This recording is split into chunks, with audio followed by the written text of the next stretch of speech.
Welcome to our first ever live edition of On the Mat. I am Kyle Klingman, along with the Andy Warhol of wrestling, Andy Hamilton of Trackwrestling.com. Welcome to PPG Paints Arena in Pittsburgh, Pennsylvania. How you doing, Kyle?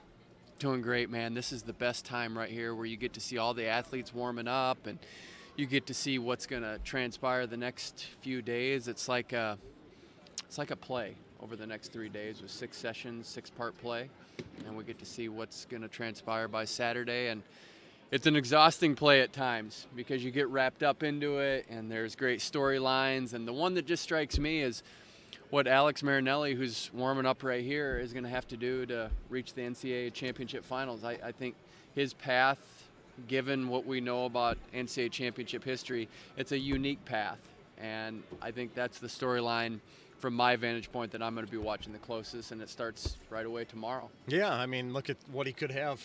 2-time All-American Joe Smith, first round.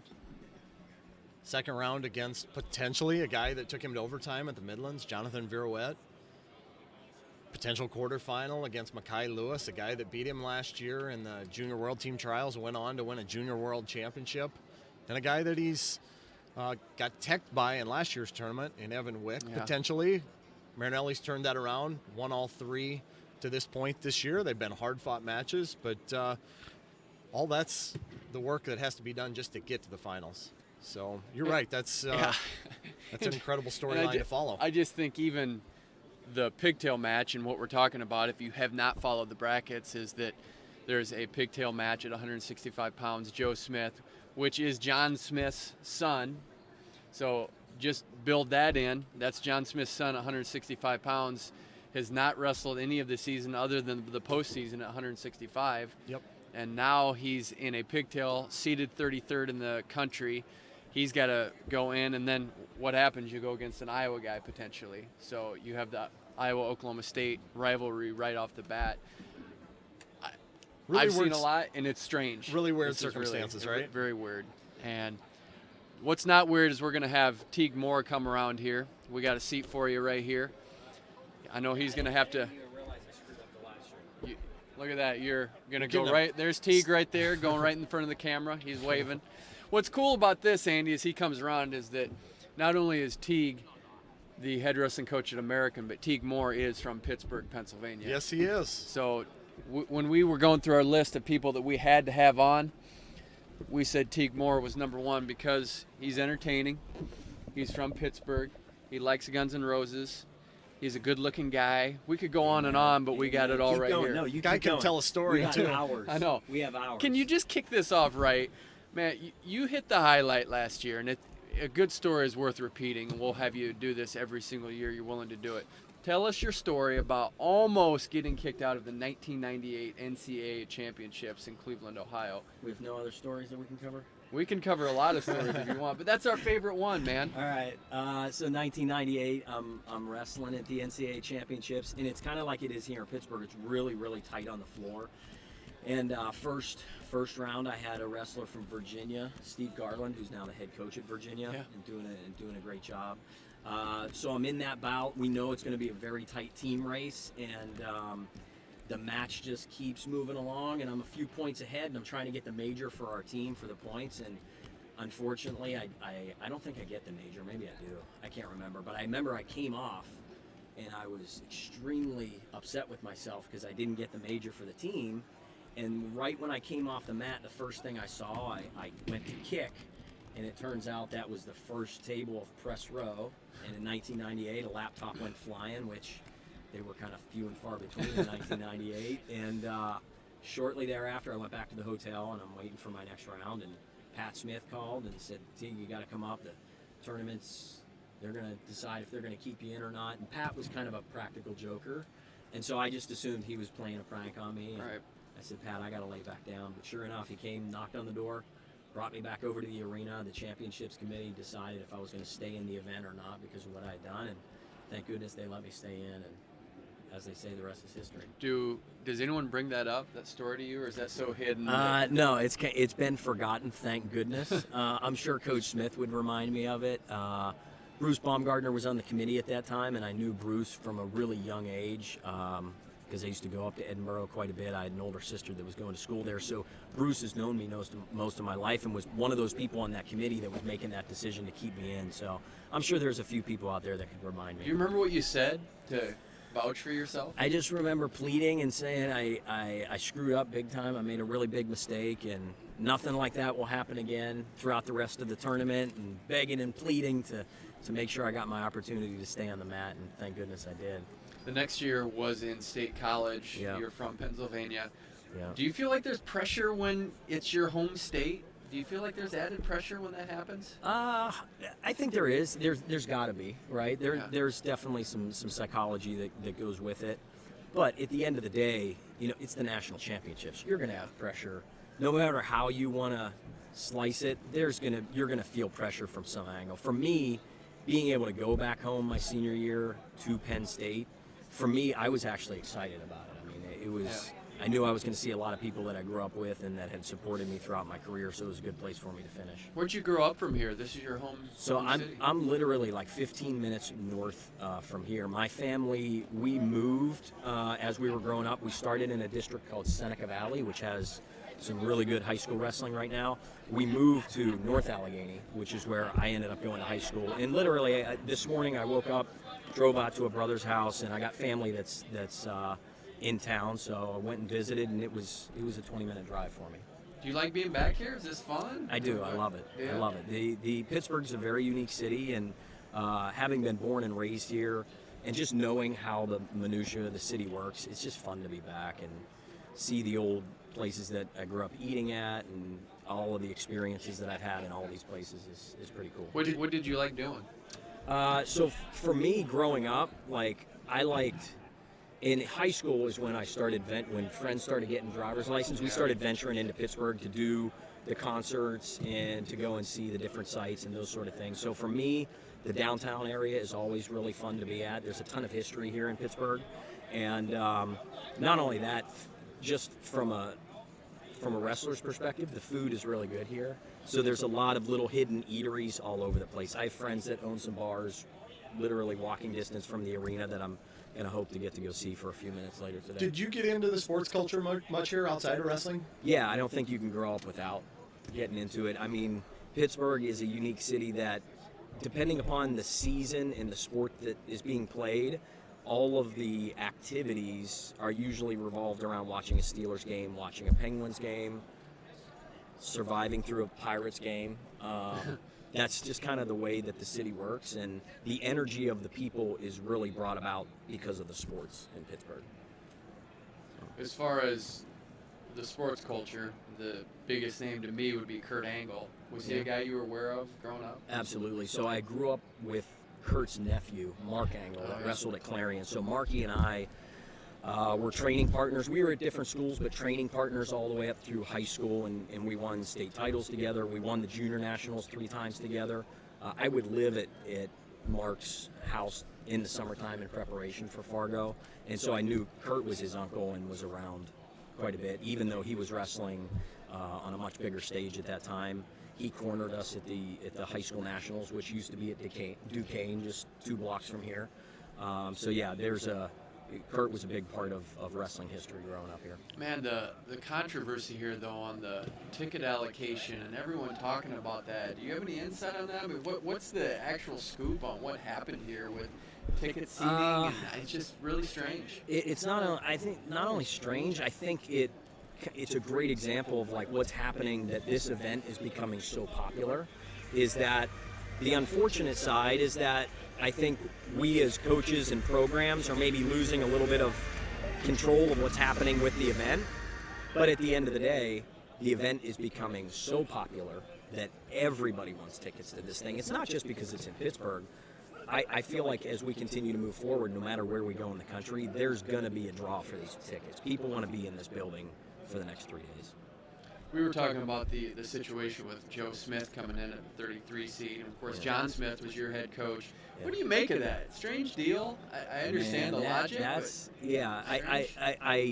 I appreciate the NCAA moving forward with how we've created the formula for seeding and how those things are going to work out. But is Joe really the 33rd 65-pounder in the country? I would probably say no. I'll bet you the 32nd wrestler in the country might agree. And then when you look at the seeds that he may potentially hit moving through this tournament, I'm sure there's people that would disagree and think he needs to be somewhere else. But from a coaching standpoint, I appreciate the fact that the NCAA has got us to a situation where a formula can predict a seed, not some opinion of some coaches or people that may be able to manipulate the brackets. I appreciate the way that we're doing it now, as opposed to the way that we saw it for a number of years. So I think we're getting a better product. And you like seeding it out to 33? You think that's good? Yeah, I think it's fair to the wrestlers because the formula that they're using is based on the season that these guys have wrestled, compared to or comparatively against everybody else in the bracket. So why not put you in where you've earned your rank amongst the other 32 competitors? I think it's a way to go, and it's going to be better for the sport as we continue to grow it.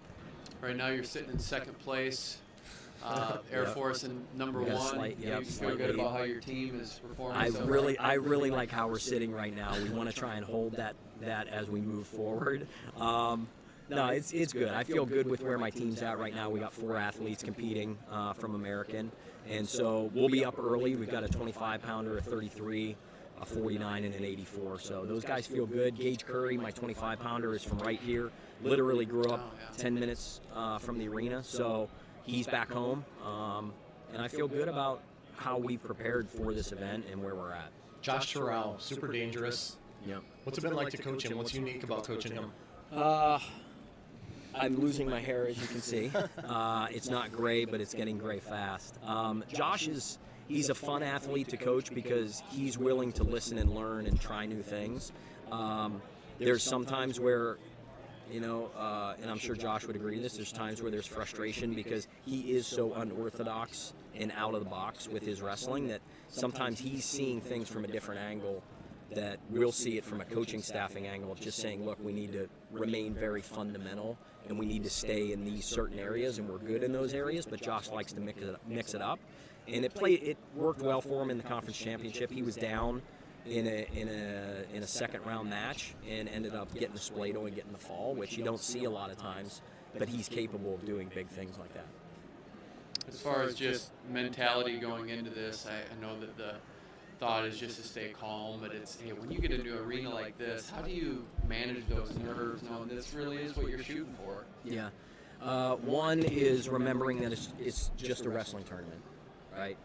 It's really easy to buy into this energy because it's such a built-up event, and it's the pinnacle of what we're training for. But at the end of the day, we just have to remind ourselves that it's another wrestling tournament. We have to come in, we have to go through our process, make weight. We have to be warmed up properly when we step on the mat, and then when it's time to execute, do the things we're trained to do. We don't have to go and try new things that we've never tried to execute in a match before. And hopefully, if we do that, hopefully we're going to get our hand raised. As far as you were concerned when you were competing, not only competing, but then you get into coaching. And this is a small community. You know all these guys. You coach a lot of these guys on world teams. When you run into them, is it friendly, or is it, hey, this is on now? I think it's a little bit of both. Before the competition begins, it's always good to see, like I consider this like a family, and so it's good when you bump into those guys and you know that you may be seeing them on the mat, but you want to hear about how their families are doing or how their school year is going and those sort of things. How's life going? But then when the whistle blows, it'll be war. Everyone's going to be screaming and fighting for their guy and their athlete, and if you're going up against somebody that you just worked with last summer on a world team, then it is what it is. It is what it is. What's that switch like, though? I think that's the really interesting part is that, hey, you can be friends, and we've seen Tom and Terry Brands and Barry Davis go at each other, but you'll hear Barry Davis say, there's no one I respect more than the Brands brothers. When you get into the side, or even publicly he'll say it too. What's that switch like when you have that and you know that when in that moment it's super competitive? Really good question. I feel like that from a coaching standpoint, you still get those feelings you had as a competitor from that aspect. That coach across from the mat, you're competing against that coach. You're trying to coach your athlete to get his hand raised and do the things that it's going to take to win the match. So I still get those same feelings and emotions that I got as an athlete. So you take the 25 years, 30 years that you spent on the mat as an athlete, and you start to use those things in the corner. So for me, it's when we get there, I'm listening to what that opposing coach is trying to get his athlete to do. What can I then coach my athlete to do to counteract that, right? So we're still kind of wrestling or sparring even from the corners as coaches. And at the end of the match, someone's going to get their hand raised, somebody's not. Hopefully we can go in the back, and when all the dust settles, we can still be friends and move forward from it. At the end of the day, for us coaches, this is our profession, and we should be professional about how we handle those things. Emotions run high, but at the end of the day, we're all making a living and trying to do our best for our athletes when they step on the mat. Well, I want to take what you just said there. So if you hear John Smith in the corner saying, change your lead leg, you're paying attention to that and you're making adjustments with your athlete? Yeah, absolutely. Absolutely. I think you have to, because what that coach, if the athlete on the mat is doing his job, when that coach from the corner is giving those pointers, most likely your opponent athlete is going to be making those changes and adjustments. So you want to be aware of that. And you'll see it all the way through when periods come to an end. Usually the coaches are looking at the opposite coach to see, are they telling their wrestler to go down? Are they telling them to go neutral? Are they telling them to pick top? And so you're trying to read what that opposing coach is doing, have our game plan ready to execute as we need to. So there's a ton of gamesmanship going on here that a casual fan might not pick up on. Yeah, as far as what's going on in the corner and making decisions. How much does a decision in match, how much can that really affect what happens? The advice you give? I see it all the time. And maybe it's because I'm really looking for it, right? There's some guys that I wrestled with in college that are coaching opposing teams, and we'll joke about it, but we all know it happens. When we're in opposite corners, you will hear old teammates, old partners jarring at the other coach because you're trying to get him out of his game, right? And you'll see it happen all the time, because sometimes those old friends, you can push buttons, and now that opposing coach is not thinking about the match. He's thinking about what you just said, and he's reacting to that as opposed to reacting to his wrestling. How about with officials? Do you know who you can push the boundaries with a little bit more, and who's going to respond to what you're looking for a little bit different than the other guy? Here at this event, I feel like the officials that we do have on the mats are all at the top of their game, and you shouldn't be able to do that. You still see it. I definitely think it still happens, because there's certain coaching staffs, there's certain these officials are coming out of specific conferences, so they've been officiating certain coaches all year long. You definitely see it. To answer your question, will I be looking for that? I'll be looking for the officials that I know if we've seen earlier in the year, and they will let certain positions wrestle through, so you can communicate that as the match goes on. If your guy's in a scramble position and I feel like my wrestler may have an advantage to continue scrambling, I'm going to let that official know. Let him continue to wrestle. Let him wrestle out the position. And sometimes the referees are going to listen to that. Sometimes they'll do their own thing. But every now and then you might get an official that he knows your athlete is still safe in a position where he looks like he might be getting a little close to a potentially dangerous. But if I'm letting him wrestle through it and I'm asking the official, let him wrestle through the position, they may let that happen. And you have to be aware, too, that, hey, these officials have a lot on their mind. So I've seen that happen even where a neutral danger zone call should be called, and they just flat out forget. Yeah. And the coaches are going ballistic. Yeah. Just saying, hey, you got to start counting. Yeah. Are you kind of, as we talk here, not everything's going to go right, especially with the hands in the face. I'm just going to be interested to see when the first time a coach explodes over the hands in the face call. Are you ready for that mentally? I think things? You have to be. You have to be. There's going to be calls that absolutely do not go your way, and you really feel that was the wrong call on the mat. It's going to happen. It's sport, right? There's always going to be bad calls, no matter what sport you're in or what the situation is. There's going to be things that go opposite of the way you think. Here at this event, the hands to the face, how they're calling the out of bounds, whether it's stalling or pushing, however they're going to call that, I think that's going to come into play. Yeah. Danger calls are going to come into play. So right now our wrestling rules, there's a couple of gray areas that I don't feel good for the officials because it puts the officials in a really tough spot, right? When guys get to the edge, there's 3 ways that one position can be called. The opposing coach, myself, and the official could be called 3 different ways. And every single one of us could, from the rule book, have an argument that we're right. Did the guy just straight push me out of bounds? Did I back out of bounds? Or did the referee think there was action? And in every single instance, all 3 of us could be right. So it makes it tough on those officials. As a coach, even as athletes, we have to be prepared that some of the calls may not go our way.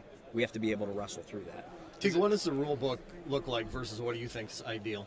Like, what would you implement a step out? What would you do with hands to the face? What are some things that you would like to see us go in? What direction you would like to see us go in? I really like the direction that our rules have gone in the past decade. I feel like we're definitely moving in the right direction. I would like to see more clarity on the out of bounds. I like what we've done in freestyle. It makes it a little tough in folk style because we have so much action on that out of bounds line right now. When they changed the rule and started allowing wrestlers to wrestle until there's, one toe can still be in bounds and you can still be wrestling, it opened up the mat significantly, and I feel like that was good. But when I look at freestyle and how they've gone to a 1-point push out, 2-point takedown, 4-point feet to back, when I watch freestyle, I love how the action constantly goes, right? Because people don't want to go out of bounds. They don't want to lose the point. So I'd like to see a little bit more clarity in our folk style in those situations. Top and bottom, I feel like we're doing really good. I love the change of the near fall, the 4-point near fall. My hopes looking to the future, for the sake of our sport and fans, if we can continue to simplify the rules, I think we're able to bring new fans in when we simplify the rules. Yeah. Going back to my last comment, if you have a new fan coming in and you're explaining the out of bounds, that there's 3 different ways it can be called: a stalling backing out, a stalling because somebody pushed with 2 hands, or it's an action call. That's hard for a new fan to understand quickly. It's basketball. If the ball goes out of bounds, it's out of bounds. Yeah. Right. So, Going back to when you said you're coaching against the coach, give us your top 3 coaches to get your blood boiling, where you're like, all right, we know this is gonna be a little bit different match. you might get a little chippy. Be a little chippy. You have some history. So for some reason, I don't know why, I get along great with the Branzes, but we've just had an odd history throughout the years where there's times where it gets chippy, whether it was at Midlands with Gilman and Terrell a few years ago, or even when you go back further, when I was at Clarion, we had a guy that knocked off the number 1 seed at 125, again at Midlands, and the Iowa wrestler injured his ankle and it got chippy there, right? So those are always exciting for some reason. Pat Papalizio, an old teammate at Oklahoma State. Pat knows how to push my buttons and he loves doing it. But I'm mentally prepared for it now. I've been through it with Pat a number of times that, it is what it is. But I try not to let him push my buttons, but he does a really good job of it. Okay. Other than that, I'm pretty good with most coaches.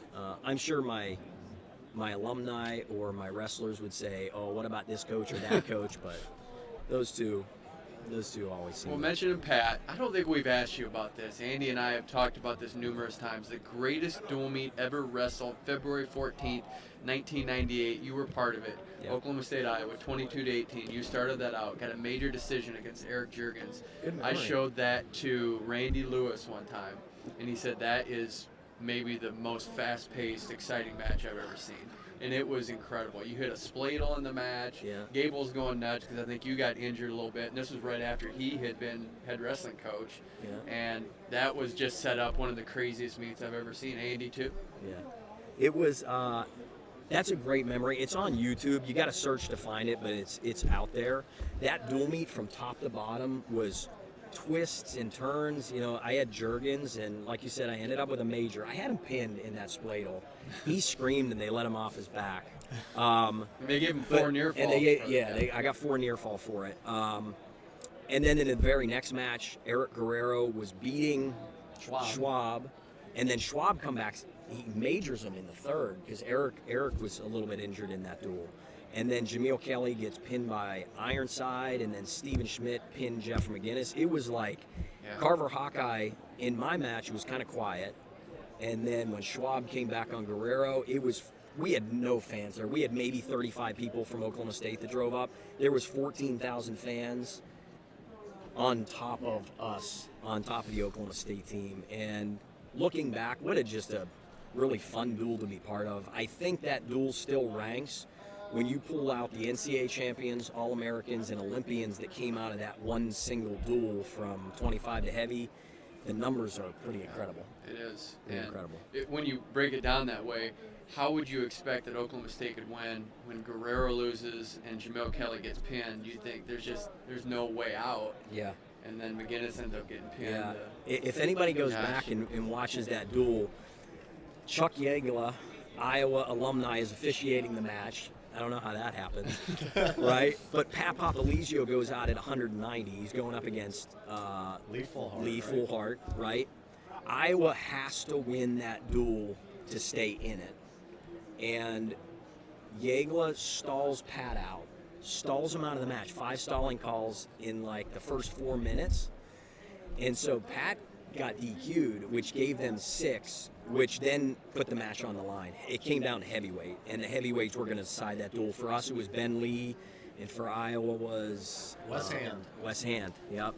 And so that match, as it should be scripted, goes to overtime, and it's now down to a coin toss. And Ben Lee, our heavyweight, won the coin toss, goes down, and I don't know. I think Ben kind of jumped the whistle on it, but Yagla blows, and Ben's already coming up, and boom, he has the escape within like 2 seconds.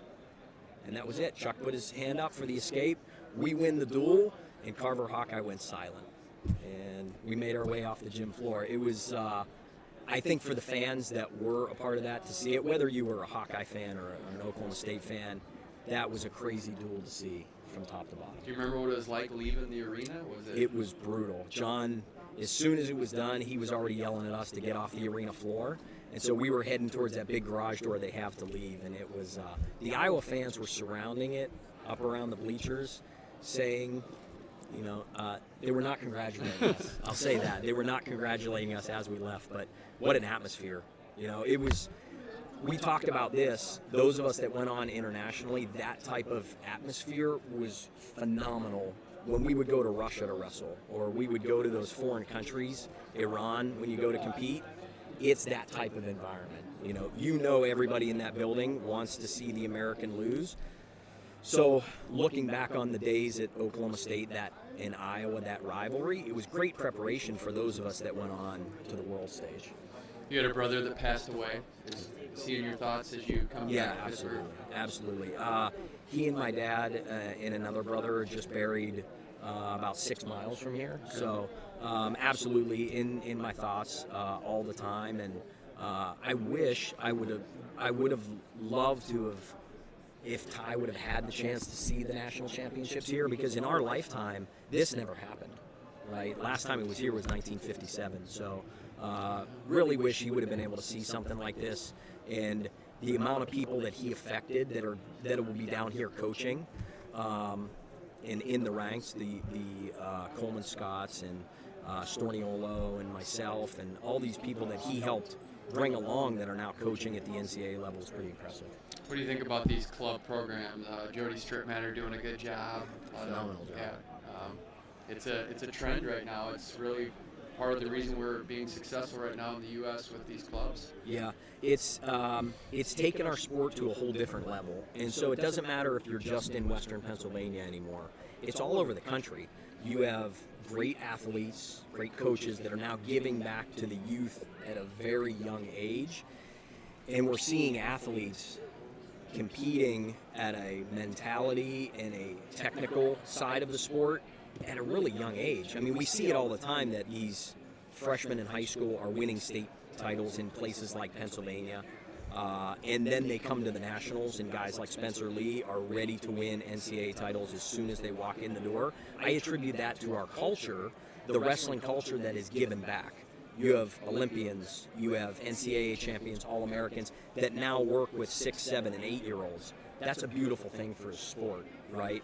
I think you would be hard-pressed to see that in other sports. You know, maybe it does happen that an NBA player is back coaching 6, 7, and 8-year-olds, but I feel like in our sport, it's very common. You got Daniel Cormier coaching a high school in California and running his club. Like, here's a premier athlete in the world at what he does, and he's giving back at a very young age, to a very young age, and I think that's phenomenal for our sport. What did training opportunities look like for you when you were young around here? Around here, well, being in Pittsburgh, growing up in Pittsburgh even 20 years ago, 25 years ago, I was really blessed that I could leave where I live, drive 20 minutes down here to Duquesne, and Gus DiAugustino, a legendary head coach for our high school, was running the Duquesne program. So I could come in and I could do club practices with him.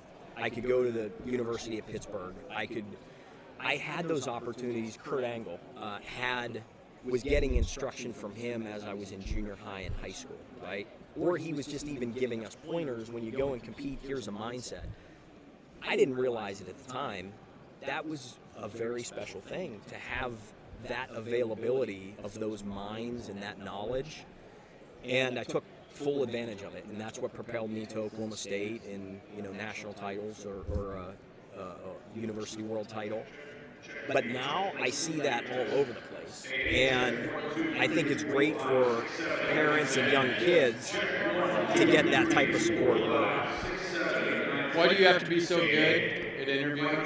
You're entertaining, you're good at this. I appreciate the fact that you guys have me, and I love what you guys do for the sport. So. Hey, before we cut you loose, if our viewers can hear this. I think they're checking. They are. It works. The BA does work here. It's a great little part of the interview just to have this check. One of the great stories in wrestling in the last year is a guy that you're connected to, a guy that you worked with, Rich Perry, and his recovery. How inspiring has that been for you to be around him and see what he's done? So I'm going to see if he'll stop here in a second. Okay.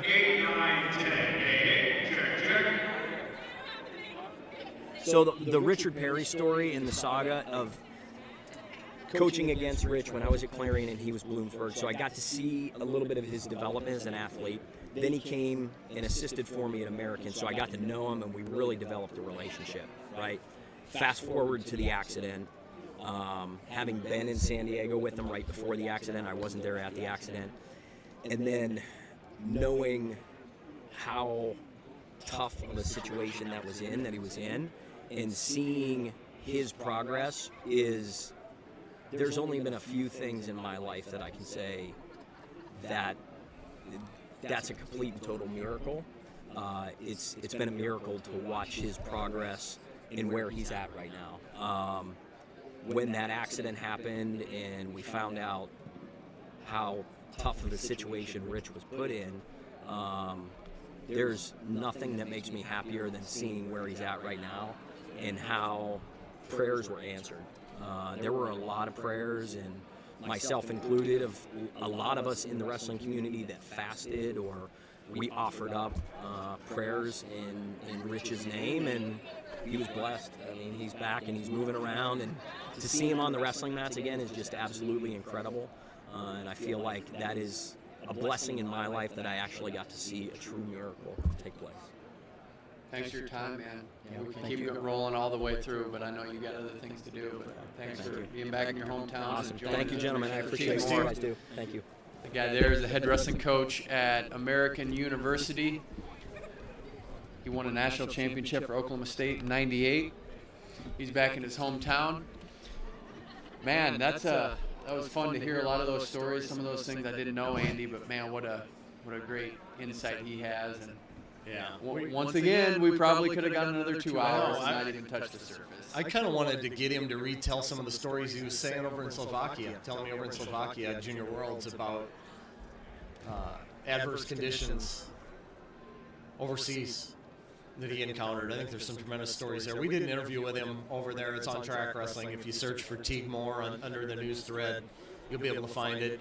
Incredible stuff from him then. Always enjoy talking to Teague, though. Do you think he has a good John Smith interview? Or not interview, imitation? I don't know if he can top Obi. No. Obi's got the best one, but I'm guessing that he has some sort of a John Smith interview. We are at PPG Paints Arena in Pittsburgh, Pennsylvania, and we just got done with an interview with Teague Moore. We're breaking down brackets. We're talking to head wrestling coaches or coaches from other teams. Maybe we'll get an athlete in here to talk on our live on the mat on Trackwrestling.com. Our first time doing this live edition of On the Mat. First time for me in Pittsburgh. Last time the NCAA championships were in Pittsburgh was 1957. So here we are in 2019 for the NCAA championships Division I. We're on Wednesday, so we're going to start wrestling competition tomorrow. And we broke down a little bit of Alex Marinelli's bracket, but the other bracket that everyone's buzzing about that you have to talk about is 133. And to just even to know who's going to be the top 8 in that. I think that storyline alone, to see how that shakes out and to see where those guys fit on the podium, I think that is a storyline across the board, because really 1 through 8 is kind of interchangeable. I think they're that close in how you seed it. So just because you're a 7 seed going against a 2 probably doesn't matter that much, because a lot of these guys have beaten each other along the line. Sure. That's the one everyone's talking about. Yeah, let's just say it goes to chalk. Think of the blood round matches, that we could see. I mean, you're even talking about round of 12, Austin Gomez is a 13 seed. So you're talking about a really deep weight class. The 12, Montori Bridges, an All-American last year. The 11, Tariq Wilson, placed 3rd last year. He's one of the stars of the tournament, one of the breakout stars. Roman Bravo Young, I think he's got a really bright future. He's the 10. And so you're getting down there in the double digits, and you're still seeing some super talented wrestlers. And again, it goes back to the depth of thinking, hey, just because someone placed a certain way the year before isn't an indication of what will happen next year. And I think it used to be that way a little bit more, where you could kind of see a progression, and you didn't see a lot of guys that maybe placed 5th, dropping off the radar. But look at that, Dayton Fix. He was in redshirt last year. Now he's the number 1 seed, has 1 loss on the season. But here's a guy who was in the finals of the World Team Trials. Here he is, number 1 seed at the NCAA championships. That just goes to show you, we don't know. There might be a junior in high school that's going to be the number 1 seed in a couple of years. We just don't know. It's that touch and go. So the best guy right now in 2 years might be wrestling in high school. It's the development's that quick right now, yep. and we know that these guys can come out as true freshmen and succeed. Yanni Diakomahalis is another guy that I wish we could get on or talk to, because he has such a fun personality and a fun style to watch that I think you just want to see him do well. I think you just want – he's the guy that you always talk about. If there's a guy that when they announce his name that you'll find where his mat is, even if you have to walk to another part of the arena, for me, he's one of those guys. I like watching Yanni stretch, because he's superhuman in the way he can stretch. He did this. He put his legs out, spread them out like this, and touched his chest on the mat when Cornell was in Cedar Falls to wrestle you and I. I tried that like a couple days later, Kyle. I got like from here to about there. Couldn't do it, huh? Couldn't do it.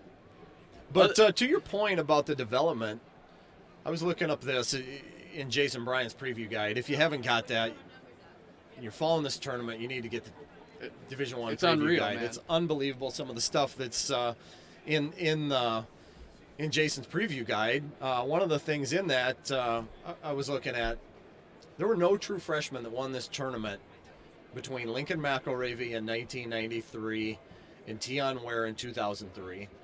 Okay. Then Dustin Schlater won it as a true freshman in 2006. Then Kyle Dake in 2010. And then Jaden Cox in 2014. So you're looking at a decade, and then it's in 4-year increments.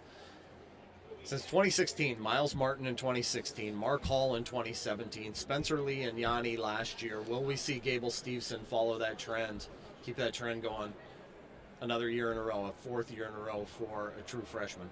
That's great research there. That is exactly what we're talking about with the trend of the youth movement coming in and being ready right away to be good. And I think that just proves it. Even going back, I mean, this is the 25-year anniversary of Pat Smith winning 4 championships. Pat Smith, when he won it as a true freshman in '90, that just didn't happen. That was pretty cutting edge. And so Yeah. you look at that time, I mean, Pat Smith's gauntlet to get it done and the pressure he had to go through and people saying, you got to do this. And then he did it in '94. It wasn't until 2002 when Cale did it again, and Cale redshirted. Pat Smith redshirted, but it was later. But Pat Smith, man, he deserves a pat on the back. 25-year anniversary of that, winning it as a true freshman. That was just new territory at that time. There was a guy named Matt Reese from North Carolina State that won it unseeded, but Like in 1980, yeah, I think. but he didn't ever replicate that. It was just a hot tournament and was able to do it that one time. And I think he was All-American another time, and they dropped out of school. But for him to be able to do that in 1990, come through and continue to win championships, that was quite impressive. The youth movement, though, let's keep talking about that, because you're right about what's happening right there. A lot of the guys that we're predicting are going to win championships, it's not a stretch to have a true freshman as the favorite. It's like Shane's got a Oh, we guess got for another us. one. Okay. We got Pittsburgh coach Keith Gavin. All right. And Popping in we here. got the indication we only got 10 minutes with him. It's all right. This is cool because we got the Pittsburgh connections here going. We had Teague Moore on from Pittsburgh. He's the American University coach. Now we have a NCAA champion from Pittsburgh. He's the head wrestling coach at Pittsburgh. Come on in, Keith. Yep. Got 10 minutes with you. Yeah. So we'll get rolling. We had you on the mat, and we get Yeah, you that's back right. officially on the mat right outside in your home area. Yeah. How's it feel to be here? It's great. I just got here. Team's getting here a little later, but it's pretty easy for us. It's like 2 miles from campus, so You stay at home? we're gonna stay in a hotel just because you don't want to fight the traffic and things like that in the morning. Okay. Yeah. How far away do you live from here? About a half hour. Yeah. Yeah. Okay. Yeah. As far as just, we talked about the situation with tickets. You feel like everyone's Yeah. kind of at peace now with how things are going? With Yeah, I getting think in? so. I mean, the arena looks really cool. It looks like these seats are right on top of the mat, so it's going to be a really neat environment, and I think people are going to really enjoy it. You have an athlete in Mickey Philippi at 133 pounds. That's the gauntlet, man. That's the Yeah. weight class everyone wants to talk about. Yeah. How's he feeling going into this right now, knowing he's got a big Yeah, tournament he ahead? feels good. He's used to it. He's been in battles his whole life. One match at a time. But like Luke Fletcher's in his quarter, they've wrestled probably 20 times in their life. Their hometowns are right next to each other. So this isn't new for Mickey, and he's a true competitor. So I'm confident in his ability. With him, we talk about just being in your backyard. Does that motivate him to be here in Pittsburgh? I think what motivates him is trying to win a national title, no matter where it is. But also being grateful for this opportunity that this is probably not going to happen again, where he's able to compete in an event like this in front of his home crowd. So yeah, I think it is a little extra special for him, for sure. Preparation going into this, what do you guys do to taper down and feel fresh for the tournament? You basically cut a lot of practice off, maybe if we're going live, it's only doing one match, and we didn't do much live this week, but that's really it. I try to keep it simple and try not to make it too different for them, because I want them to treat this, just like you're trying to win a tough match. Going into a tournament like this, is there anything that you see guys where you want to keep that anxiety level down, you want them to stay calm, but do you notice guys maybe kind of amping it up and when they maybe look a little stressed out? Yeah, I think that was I think it was just a lot of anxiety takes place, because it seems like a waiting game to get here, once you're qualified and 2 weeks in between conference and here.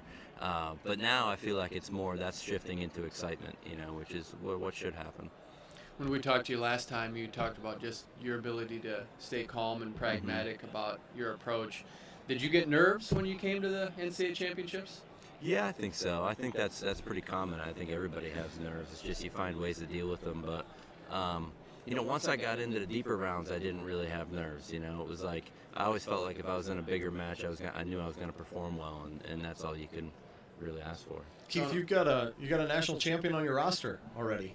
Demetrius Thomas, Oh, yeah, NAIA national champ from Yep. Williams Baptist. Yeah. How did that situation present itself where he wound up here? Just through connections. I knew some people. His coach at NAIA, he's no longer coaching there now. His name is Kerry Regner, and Kerry coaches at Millersville now. But Kerry's from the Pittsburgh area, so I knew him in high school. Demetrius also went and did some training with Penn State in the summer, and I just heard that he was looking good there. So yeah, we reached out to him, got him out the pit, and he loved it, and it worked out. Coming into this, hey, what do your alumni want out of this? I mean, this is their backyard, and of course, it's a pretty special deal. Yeah. But what do they do during this time? How do they make this special for you? Yeah, no, they're excited. I know they got a 40-person suite, Do so they? there's there's going to be a lot of guys in that. I know Pitt has a suite where a lot of our alumni is going to be in that one. So people are going all out, for this weekend because, like I said, I mean, this is who knows when they'll have NCAAs in Pittsburgh again, but. Yeah, everybody's really excited, and everybody's making a big deal out of it, so it should be fun. And this is a cool town. This is my first time out here. What's the best part of Pittsburgh? I've just walked to the arena, but Yeah, you live here. What do you like to do around here? Well, I don't do much now. I mean, I got 3 little kids, and coaching wrestling is pretty time consuming. But so if I'm not doing that, I'm with the family. But yeah, the downtown area specifically has really changed a lot since I was in school. I think because a lot of some tech companies like Uber has a headquarters here now, and Google, and so that changes your downtown pretty quickly. And there's a lot of great restaurants down here now, and a lot of good things to do. When you get out on the mat, we talked about just maybe some of the anxiety. You're 24 hours away, a little less than that. It's got to be the waiting the hardest part. Like, you'd probably just want to get to it. Yeah, for sure. It's like all the work is done now, so there's not much. You're not going to get in better condition or stronger or learn a new move by tomorrow. So yeah, it's just about getting your mind right and making sure you feel good and relaxing and ready to go. The making weight part, I think, probably gets overlooked a little bit because these guys still have to make weight, and you got to put in some hard goes. Are most of these guys pretty much on point to get to where they need to go weight-wise? Yeah, I mean everybody on our team is. We don't have any weight issues on our team, so it's not going to be a big deal for us. But yeah, I can't speak for anybody else in the tournament. I'm sure there'll be somebody here that is not looking forward to that. How do you keep that in striking distance to make sure that you're pretty much on point, whatever weight class? The guys do a good job of it. I mean, if you care about what you do, part of that is you got to make weight. So they do a good job of that. I mean, they wouldn't be successful if they weren't. So yeah, we don't really have any weight issues, so I haven't had to deal with it. Do you think this will come back here to Pittsburgh? Do you think they've done a good enough job to come back in the next decade or so? I guess we'll see. But yeah, everything I heard is going to be run pretty smoothly, and things have been going well. So I hope so. I hope they have everything in Pittsburgh. It's no travel issues for us. So yeah, I hope they'll have a lot of events here. We talked to Teague Moore just a little bit ago about coaches that get his blood boiling. Anyone that gets you pumped up in the corner. What did he say? Well, he said for whatever reason, he said he loves the Brands brothers, but he said for whatever reason, the history, they can get at it in the corner. Yeah. He didn't say John Smith, Pat Populizio, because they were teammates. He said he knows how to needle him a little bit. So I don't know if there's anyone that you see across the corner and say, this guy, we know each other, so we can get at it a little bit more. Yeah. Not really. I don't really worry about the other coaches. You're kind of focused on your guys and stuff, but I have some friends that coach that would be fun to get into it with them. Angel Escobedo from Indiana, I'd like to go after him if we have the chance. He's a good friend of mine, but stuff him in a locker or something after the match. It's got to be an advantage when you're the bigger coach to just know, hey, I got a little bit of an edge on you. You can be a national champion, world team member, which you both are, but you have the weight. Yeah, he wouldn't stand a chance. How do you like the seeding to 33? Has that been a good deal? What do you think? I don't know. I mean, at first when they first mentioned it, I didn't give it much thought, but now it seems like it's a little much. You think so? Yeah, I think it's a little much. I mean, I'm glad I'm not on that seating committee. So it seems like a little overkill. But I don't really care either way. What's the solution if we didn't do that? What do you just go back to 12? Is that what you? Yeah, what did they do 16? last year? 16? Yeah, do that. Do 16. Yeah. All right. Yeah, I don't think there's anything wrong with that. We had 10 minutes with you. I think we're probably pushing that a little All bit right. here. We are. Yeah. Yep. So, All right. Thanks, Thanks, Steve. guys. Appreciate Yeah. it. yeah. Hope Thanks enjoy for it. being on here. Yep. All right. All right. See ya. Keith Gavin. Appreciate it, Keith. Head wrestling coach at Pittsburgh. First live edition of On the Mat. Great to have him on and give insight. So got back-to-back Pittsburgh. But Andy, as we talk about it and we break it down, I think heavyweight certainly is a compelling storyline, and I know that you've been a fan of Gable Steveson, and so have I, just because of what he brings and how dynamic he is. What do you think we're going to see out of him? It lost to Kassar at the Big Ten Finals and just kind of maybe stood around a little bit, and I think we're both surprised on that, but are we going to see that Gable Steveson that can light up the scoreboard? I would suspect so. That would be my guess. I think it's probably a good reminder. If you got the ability to go get scores, right? Yeah, I would think so, and sometimes that might open up the beast, and you might see that guy that was tech falling people in the freestyle version of Gable Steveson and that junior world champ that can really light it up. And I think, when was the last time, and it's within the last few years, has heavyweight been a storyline that you really want to pay attention to, because you know there's some really good guys at that weight class? Because for good reason, we've criticized at times where you had the 3-2 matches, the 2-1s, and you're seeing a couple heavyweights at the end of the tournament, and it's hard to watch. I think that narrative is getting switched here in the last 5 years with Kyle Snyder and Adam Kuhn, and we could go on and on. Tom Walls, Connor Woodbury.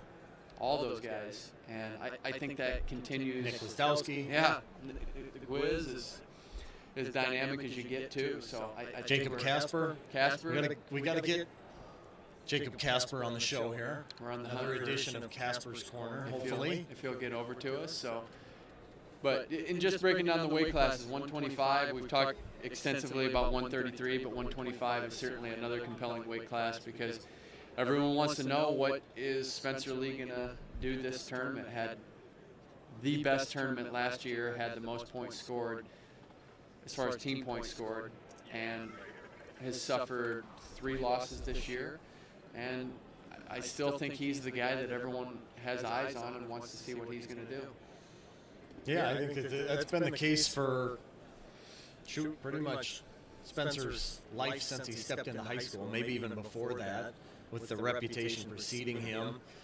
But he, look at it. I mean, he was second away from finishing maybe as the most decorated wrestler in American high school history when you throw in 3 age group world titles, the chance to run the table in Pennsylvania. I think first 3 years of his high school career, didn't give up. I don't think he gave up offensive point. Really? And I think he got, if I'm not mistaken, I think Spencer in his first 3 seasons might have gotten near fall points in every match, near fall or a pin in every match, first 3 years of his high school career. Just some unbelievable statistics. But yeah, he had a historic tournament last year. I don't know that anybody's ever had a better true freshman tournament than Spencer Lee did last year. Incredible. Tech on day 1, pin on day 2, and then beating a guy Soriano's caliber in the finals. What, 5-1, 5-2, something like that? Yeah.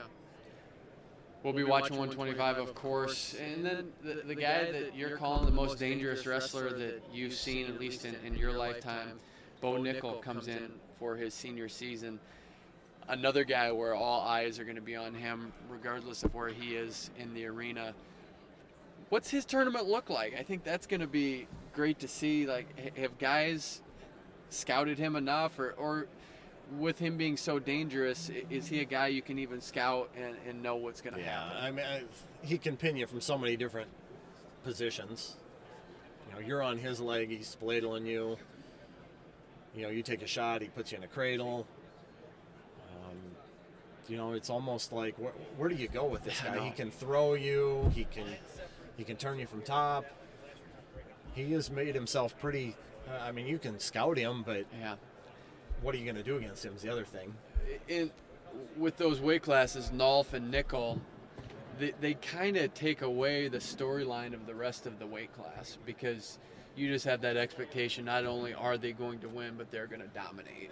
And I think when I think of weight classes that I'm looking forward to seeing, it's 25, it's 33, 41, where there's some drama. I don't know that there's that much drama at those weight classes. I mean, is it Tyler Berger at 157 against Nolf? Can he shut him down a little bit? I think he shut down his Twitter and said that I'm out and I'm going after Nolf. I don't know if that's a good thing, but at least he's putting it out there that he wants to be competitive.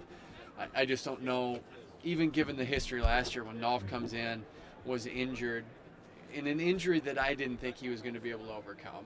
I mean, the way he looked like he saw a ghost in that injury, and came all the way back, qualified through the Big Ten championships, what he defaulted out to 6th place, and then comes in and looks phenomenal at the national tournament. So I think 57 and 97 are only interesting in that I don't think there's a storyline there with the other wrestlers. Colin Moore is still a stud, man. That guy's awesome. Age group world medalist. Yeah, he beat the number 3 guy on the Russian senior ladder last year at U23 Worlds. Yeah. So yeah, I don't want to take anything away from him, because he's fun to watch too. Yeah. And a quality opponent that could potentially be there. But yeah, in 2 meetings though, I mean, Bo Nickel pinned him in the first period and then beat him 10-3 in the Big Ten finals, and walked off the mat looking like he was upset that he didn't widen the gap. yeah, But to your point about Nolf and Nickel, going back to JB's preview guide, I think I'm reading this correct, and we got JB down there. Maybe we can get him up here at some point.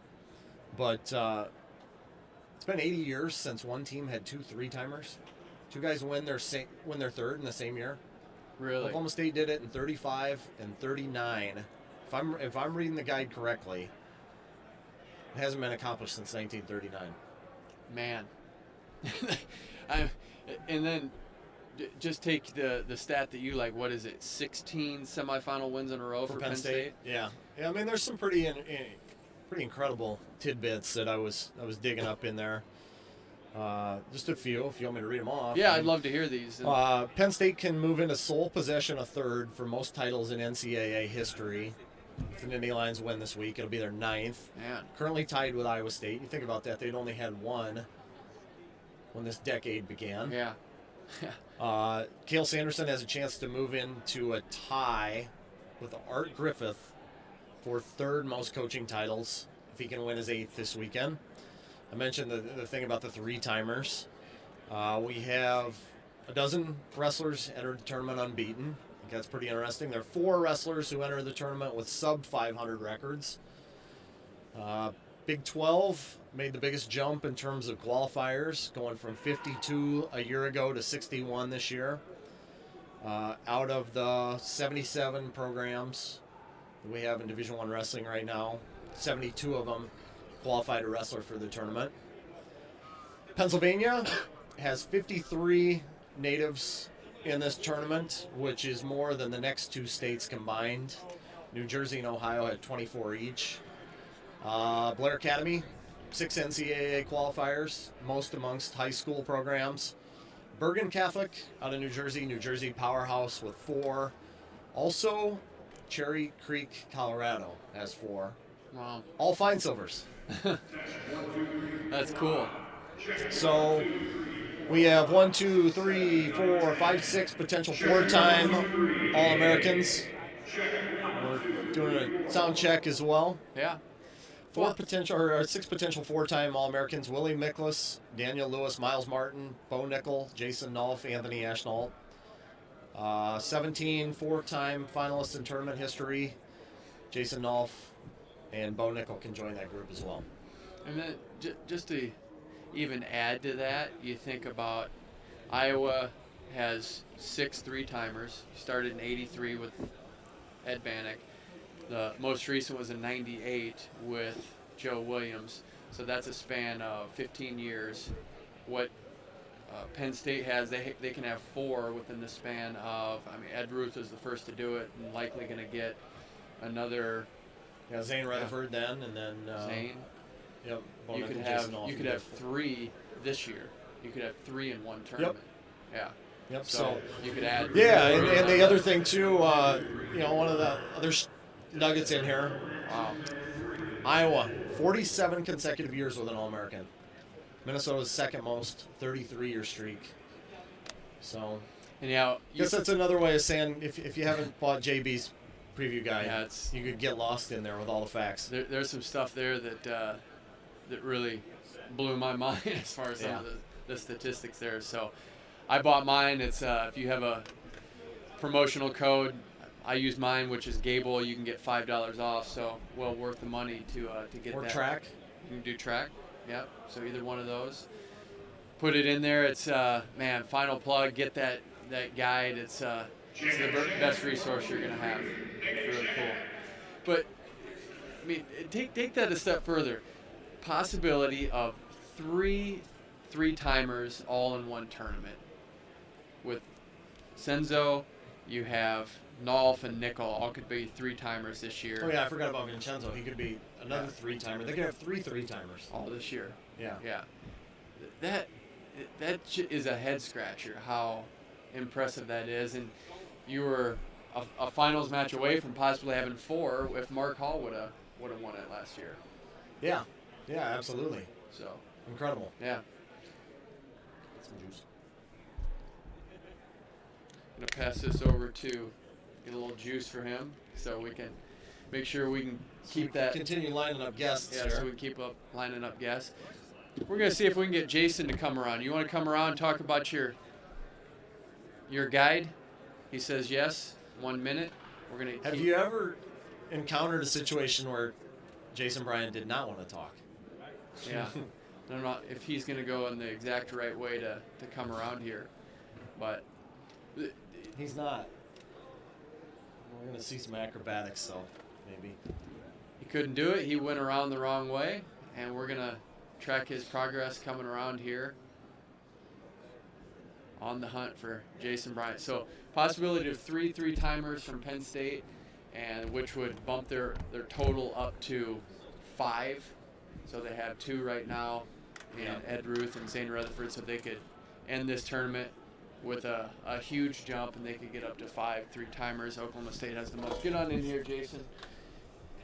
JB, is that right? We were looking at the factoids in the book. Only program to have 2 guys win 3 titles in the same year as Oklahoma State. And it happened twice. 35 and 39. It hasn't happened in 80 years. Yeah. Penn State could have 3 this week. See if I can remember who they were. It was Flood, and I know there's 4 names that I can't remember. I know one of them was Ross Flood. So it's in the book. It's in the guide. Everything's in the guide. Yeah. Are we on? We're live. Oh, and we're doing this thing here? Yeah, we're live. All right. So, man, that's bad. There's hair up here. The lighting, I tell you, the lighting. Yeah, it's not bad.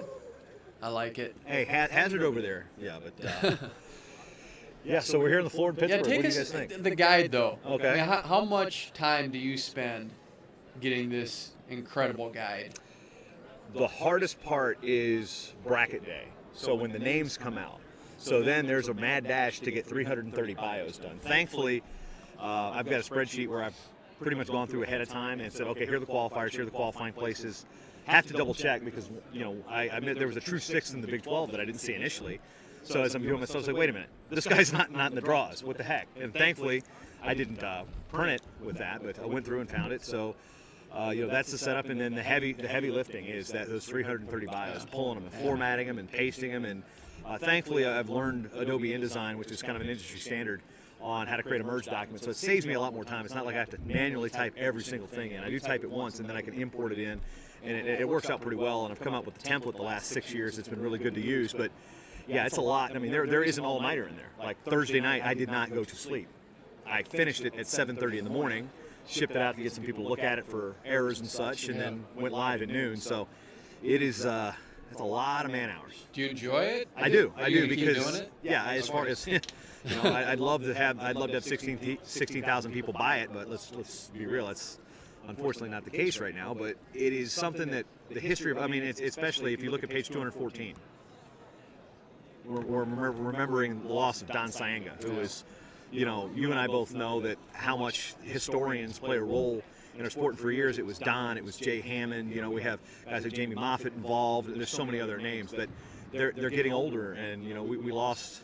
Lost Don Sanga, we lost Jay Hammond, so we lost two of the bigger wrestling historians in the last decade. So, who is searching this stuff out? You know, because so many of these best all-time lists are coming out from like 2005. Yeah. You know, there's so much more. I mean, I was born in 1979. There's stuff that's I'm still trying to backtrack in. You know, I wasn't a wrestling lifer, so for me, it's a discovery engine as well. So I can, you know, like the point about the multiple-time champs. Okay, what does Penn State asks that question. So now we have an answer to that question that's now on the tip of our tongue. Last year, when Spencer Lee and Yanni Giacomohalis became the first true freshman, multiple true freshman champs since 1947, it brings that to the forefront. It also brings back the story of that 1947 season and why there were three undefeated champions that were true freshmen, but they were in their 20s because of World War II. We get to tell those stories, and I feel like this guide is a way that we can keep those stories fresh around tournament time when we have the most media exposure. So when you're flipping through, be like, oh, wow, I didn't know that.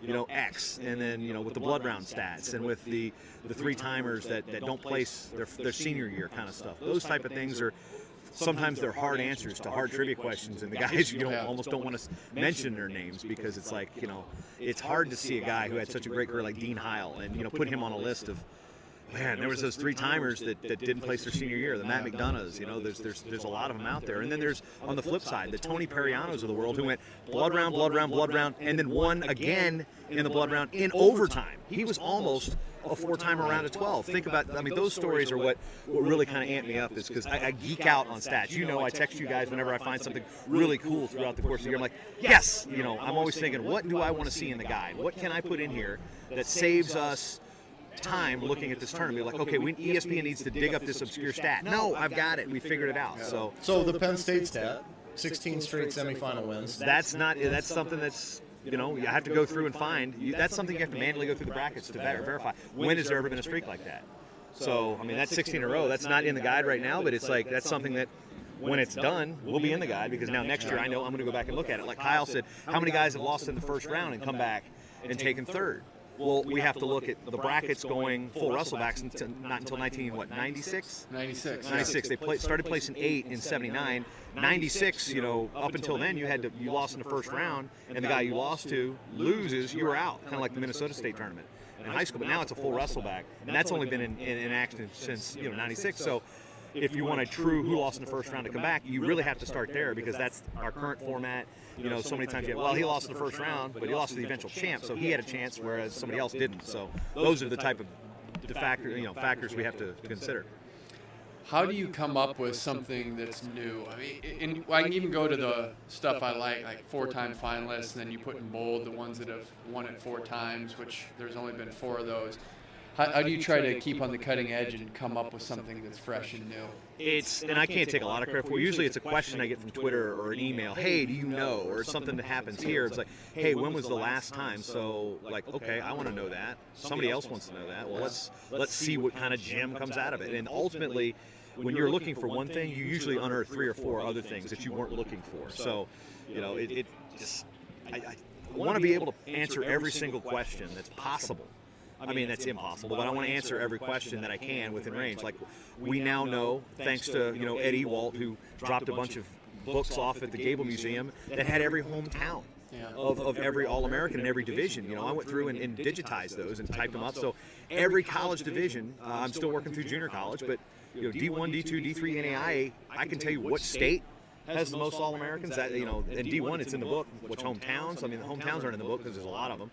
But, you know, which state has the most qualifiers each year? Which schools have the most qualifiers? So that 10-year matrix of who's qualified here and there. I mean, I mentioned it with Andy yesterday, but, like, you know, you can see where Campbell, you know, when they hired Kerry Colat, where's the correlation to their qualifiers going upwards? So all sorts of cool stuff in here, and it's something that I really, I'm not gonna lie, it is a revenue generator for my business. I am an independent, you know, business of my own, Mad Talk Online. So this is another way that I can provide something to the wrestling community that's of value. And yes, I do charge for it.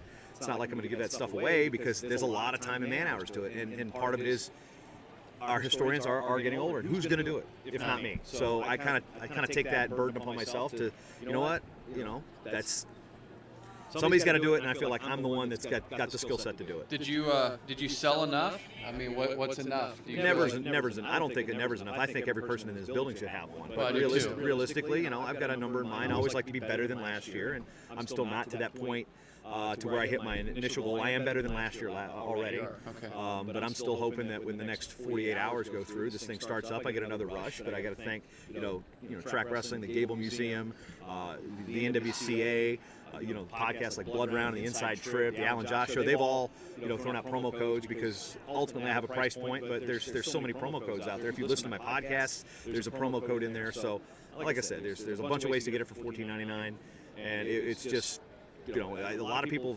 rave about it. I think, like Andy said, it sells itself once you get your hands on it. So, it's just really. And it also, with me and Brian Hazard announcing this thing, that's our research. Yeah. So everything we have it on the tip of our tongues. We have pronunciation guides. I give the media a discount if they want to buy it. So when Stephen Grace from Iowa Broadcast and Ironside sit there, we're like, how's this guy spell his name? And they flip to the page or say his name, and it's like, oh, it's there. And like a case with like Old Dominion 125 pounder, it's not Michael McGee, it's Mikhail McGee.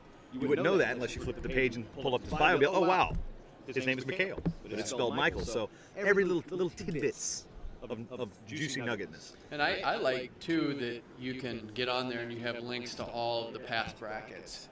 Yeah, and That's one of my favorite parts. That's a Jay Hammond thing too, because he had built all those brackets from his old database, and to be quite honest too, a lot of this database stuff, it came from when Jay gave me a copy of his database before he passed away. So since then, we've amped up the amount of stuff there. So there's been corrections have been made. I've added multiple things to it. So it's kind of taken a face of its own, so to speak, in terms of how it started. So just a lot of volume in there, a lot of volume. Really cool. But, and I'll just give Jay the credit, wrestlingstats.com. So you click, it goes to Jay's brackets until recently we get the PDFs of what's, Jay couldn't update it, obviously, since he passed away. So, you get the NCAA or the track wrestling brackets, but before then it's all Jay Hammond's. So you look at your watch, you got to roll? Well, we got press conferences coming up here at 1 o'clock. We got athlete pressers. We've got coach pressers. Apparently, there's going to be an EWL MAC press conference. I'm not sure if that's still on the schedule or not, but a lot of stuff going on. I got a Virginia Tech show to get out. I got an Old Dominion show to get out. We already did the Guillotine show yesterday. So, yeah, it's a busy day of prep. It's sound check. It's working with ESPN. I've already delivered the printed guides to ESPN. So, again, there's an endorsement alone right there. ESPN pays to get some of these 214-page books printed up, and they're not cheap. To print 20 of them, it's like $300, $400. So they take care of that, and they cover it. And each one of their mat side broadcasters has a physical guide. So if the network, the biggest sports network in the freaking world, is using it, I'd say it's good enough for wrestling fans. Yeah, make sure to plug how to get it. WrestlingPreviewGuide.com/track, or you can go to WrestlingPreviewGuide.com/Gable. You can get the Dan Gable Hall of Fame discount code or the Track Wrestling discount code, either or. WrestlingPreviewGuide.com/JB. That's my promo code. You got a bunch of different things out there. So that's it. WrestlingPreviewGuide.com and /Gable/track. All sorts of stuff out there. All right. Thanks for the breakdown. Appreciate it. I have mine. I got my terrible towel too. So all right. We're good. Thanks Andy, you're right. I never do turn down an opportunity to be doing something like this. Shameless self-promotion. He's good at it. 411. Appreciate it. Thanks. Thanks, JB. Get the guide. I bought mine. Every year. Pretty sure since it started. I'll keep getting the guide. It's that's right up your. That's right in your wheelhouse. I love it. I get it, and it's better than Christmas getting that guide. Better than Christmas. Oh, it is. But we don't give gifts. What if you got the Christmas. guide on Christmas? I know it's not possible. Yeah, it isn't. Then it would be just as good as Christmas. But we don't exchange Christmas gifts, Andy. So what can you do? Getting that guide. March is like Christmas. This is a holiday being here. This starts off a 4-day holiday, and it's called NCAA Championship Wrestling. And there's no other place I'd rather be than right here. This is awesome. Phenomenal. Yeah. Think about how this tournament's grown since the first ones that we attended. I know, man, especially thinking back to the Dome when they sold it out, the Unidome, and you just almost think it can't get bigger than that, and they were setting records, and it's in near Gable's hometown, but now you can't have it on a campus. Yeah. It's just the idea of it being in Iowa City or Ames where it has been, or even State College where it has been, absolutely will not happen. It's got to be in a major venue. Really intrigued to see what next year looks like. And US Bank Stadium. Kyle, I think there's going to be 30,000 people plus. You really do? Yeah. When 30K. when there are 14,000 people going to the Big Ten championships in Minneapolis, Yeah. and you factor in 60 other schools bringing fans, some like Oklahoma State, Cornell, Iowa State's going to probably have a strong crowd there. Missouri will bring a strong crowd. You're going to bring hundreds, thousands of people. Yeah. You're going to be up to 30,000 pretty quick, I think. Man, that's next year, check that out.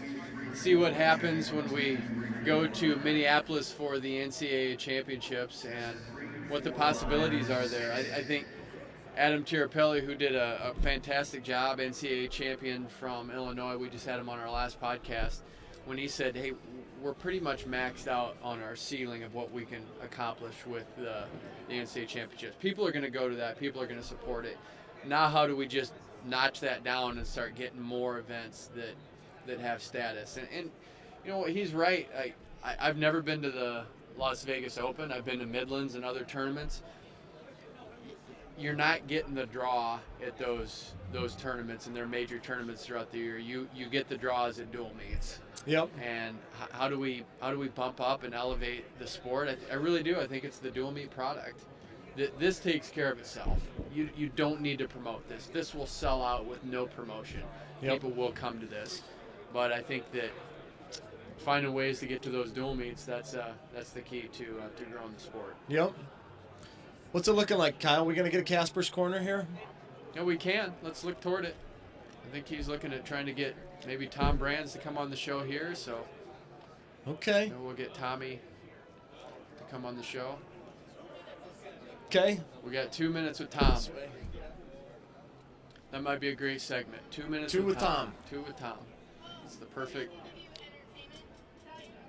name for him. I mean, 2-point We're going to have takedown. to make these quick. We're going to have to hustle. Bring him back in here. So you got anything teed up here? Oh yeah. You going to ask him about Teague Moore? We might. I said I'd be here for 2 minutes, and then Shane Sparks said, okay, we got him for 3. 3 minutes. Okay. I mean, Spaceballs. How great is that movie? Spaceballs? Yeah. May the Schwartz be with you? Yeah. Is that how you're feeling here? Well, I mean, you got to have some kind of energy, right? And it's got to be positive, so whatever it takes. Yeah. How you feeling? You having fun? You got Santos Media pass on. Always having fun and always feeling good. So we're on television and stuff. No, we're right Right in here front live of you. on All right. Track Wrestling. All right, there's a Tom camera. Brands. Hopefully we teed that up. What's Head up? wrestling coach at Iowa. Have you been to Pittsburgh much? In my mind, a lot. I was a Pittsburgh Steeler fan and Pittsburgh Pirate fan growing up. Were you really? Yeah, we are family, 1979 Pirates champions and Steelers and 78, 79, 81, 82, something like that. Okay. Terry Bradshaw and Franco Harris and that defense, the steel curtain. What was the connection to Pittsburgh? No, they won. They were winners, I guess. Black and gold, maybe? Black and gold, maybe. As far as we just had Teague And Moore. then, on. you think about, the Pittsburgh connection. You look at Jody Stripmatter, Young Oh, Guns, yeah. Spencer Lee, Michael Kemmer, and then you got Max Mirren, Young Gunner, and then Caleb Young was from Punxsutawney, he's the Young Gunner, and then now Austin DeSanto from Pennsylvania. So a lot of Pennsylvania. Teague Moore said that he's from Pittsburgh. Teague Moore is from Teague Pittsburgh. Moore, yeah. He said that if there's two coaches that get his blood boiling in a good way, it's you and Terry. Does he do the same thing for you when he's in the corner? Well, that match with Gilman at the Midlands, that's probably what he's referring to. Well, he brought up a few matches. Oh, yeah? But, yeah, he had other ones that he pointed to, but that one was Well, one I of tell you, Teague Moore put a lump on our head in the Nationals in Cleveland in '98 against Eric Jurgens. We came back to the center of the mat. I believe we had our hands on our knees. We weren't quite ready to go, and boom, he shot in and took us down. So he put a lump on our head. So I've been competing against him for a long time. Always had a lot of respect for him. And I don't know. I guess I don't separate. I don't remember certain instances. We just fight hard for our guys. That's all we do. 24 hours till it starts. When you were a competitor, what kind of frame of mind were you in getting ready for championship time? Relaxed, ready. You eliminate distractions, but that comes with practice, and the practice starts. It's not like, oh, it's my first national tournament, I'm wigging out. You really keep your eyes and your ears open when you're being mentored and coached in all those practices, countless hours throughout that year that add up, or countless minutes, I should say. And when you got good people around you, I had a lot of good people around me, and of course Dan Gable, but the stable that we had. Joe Melchiori was a senior when I was a freshman in that lineup. I was a true freshman watching Penrith and Algier. Those guys were, they were good people. Randy Lewis was in the wrestling room as an international wrestler, so you got a lot of wisdom imparted your way. And if you were even half eager to learn, it was, pretty good. I watched Randy Lewis go through those trials in '88 in Topeka and then Pensacola, and then he lost to John Smith, but so I was right there training with the best guys in the world as well. And when you got that going for you, those big moments, you live them with your stable mates, and not that you don't get your belly roiled up a little bit, but that's normal, natural. So it's like you close your eyes too, you've been there. If you do it right, best competitors in the world close their eyes and they see it ahead of time. They feel it ahead of time. They have the written word. They got their faith. There's a lot of things that can be going for you, even though it might be a little nerve-wracking, because it is important. Keep it in perspective, dude. Keep it in perspective. Didn't you force yourself to fight off sickness for the 3 days you were at the national tournament? Gable talks about that. How'd you do that? Yeah, let's not talk about me anymore. Let's talk about others. Well, we like you, though. Yeah, we all like me, right? Well, I do. Come on. I know Klingman likes me. I know that Andy Hamilton likes me. And you guys are two of the best. But here's the thing. You just delay it. And then when it's all over and you got that mountaintop experience, and there's always a letdown. And sometimes with that letdown, that it comes in, and it's like, you go from a high, euphoria, and then, there's just a letdown. There's relaxation, and when that comes in quick, sometimes you get, those whatever floods in there, Go back to the formula. That's always been the formula. You have the Hawkeye Wrestling Club, and you want the high bar in your program. Is that the best path for success, to be able to see the high bar, see the Randy Lewis, Royce Alger when you're a college athlete? That's part of it, and then the other part of it is to try to beat those guys that are at your weight class. So Brad Penrith, Joe Melchiori, Randy Lewis, Greg Randall was in the room for a semester before he left, I think, to go work for Jay Robinson. And you don't just go in there and you're in the environment, but you learn from them, and then you try to you change the pecking order. Go in there and change the pecking order, because what's done, I'll know it when I see it. Man, I'm just frustrated. When am I gonna, get there or whatever? And I'll know it when I see it. And there's a lot to that. And if you can do some things that are independent in nature, where there's a high level of work, and then all of a sudden there's a high level of success, and you start to feel that and experience that success, and even if it's only that much, and then the next time it's maybe that much against that opponent, and then I could touch Randy Lewis's leg, and then I could get my hands locked on Randy Lewis's leg, and then I could get my hands locked on Randy Lewis's leg, and then post and then come up through him, and then maybe I get a takedown by May, when I started working out with him in August. That's not false. That's a true representation of what happened. When you were on last show, earlier in the season, you said you guys set a program record for highest GPA. How does that happen? Well, first of all, win, graduate, do it right. We take that serious. I have bosses that they give me a directive, and we take it serious. And it's serious to win and graduate and do it right at the University of Iowa. The other thing is our department-wide goal is for every team to be at a three-point. We have a lady, Dr. Liz Tovar, who runs our academic student services, and she is a very determined woman to get that done. And so we take her serious. So not only are our bosses we're taking them serious, but we're taking, our academic student services leader serious as well. And, our guys bought into it. And, when you first start talking that way, there's some, fifth year seniors or whatever that they look at it. Like, you always got that guy that thinks it's kind of a joke to get a 3.0 or whatever, and they're at a 2.4 or whatever, and they're laughing about it. But, when the rhetoric's in place for 2 or 3 or 4 years, and you're hearing that coming in, and it's a serious message, you don't have any other option. And you assimilate to the culture, and that's what's happened. So it's serious. When we graduate and do it right, it's real. It's real at the University of Iowa. Do you like the seeding process, Tom? I think it's silly to seed 33 people, but here's the thing: I don't get involved in this stuff with these conversations. But it's.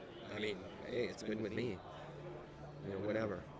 I'm not in charge. I know that. So we got to get our team ready to go. That's what we got to do. How do you get them ready to go? What are they doing right now to? You mentor, continue mentor. You keep them relaxed. You get them what they need. If there's a crisis, you intervene and make it as distraction-free for them. But at this point, they're on their own and they got to be at a high level. And you're just getting them what they need and standing by. We're at standby. So with that being said, you got to comb the desert. We took more than 2 minutes here, but I appreciate you being on. You guys don't comb the desert. Yeah, from the movie Spaceballs. Ludicrous speed. They went to Plaid. Keep going. Hey, see you guys. Thanks, Tom. Thanks, Tom. Appreciate it. Thank you. You guys are swell. See you. Appreciate it. That was Tom Brands, head wrestling coach at Iowa, and they have a good team this year, and I think they're only going to get better. I think that as they look to get their first championship since 2010, I think they're on course to get back in the mix. Well, I think last year was a really positive step for them, getting 30 bonus points in the tournament, most since 1997 that they'd had. Look at this. Brian Smith. Holy cow, they just keep flooding in. Good to see you, Brian Smith, head wrestling coach at Missouri. First out, how are you doing this? Getting such good promotion mind, getting the program, just growing the sport. What's your formula for that? I look at it, I always say this, to me, it's not a job, it's like running a family restaurant, and everybody's a part of it, and everybody has to be passionate about it, so everybody in our program, from my wife to my family to my assistants to my director of ops, everybody has to be in the administration. I want them to believe in Tiger Style and believe in what we're doing, because it's more than just a wrestling match. You're taking young men and going to have fun times with them. There's going to be adversity, but I think if you develop that purpose in the program, this Tiger Style, that people believe in it and want to be a part of it, including our fan base, and it kind of takes hold and it creates a culture, and that's what we have. Even though he's not living in Columbia anymore, is Jaden Cox still a buzz around campus? Oh yeah, it always will be. When he comes up to practice, he comes in all the time, that's Jaden Cox, and the young guys. We have a very young team this year, and of course they're like, "Wow, here's Jaden." Yeah. So he'll always have that. What was it like for you watching him win a world title? Where were you? How were you watching? We were all in the wrestling area watching it, and it was very enjoyable. It was kind of like when he won in the semis. It was finally we got through that round at the world level, and we just thought he's never been beaten in a finals of a tournament. We were going back through his career, and we're like, we feel good about it, but you're still nervous. But when he got the win, there was a lot of joy in that room.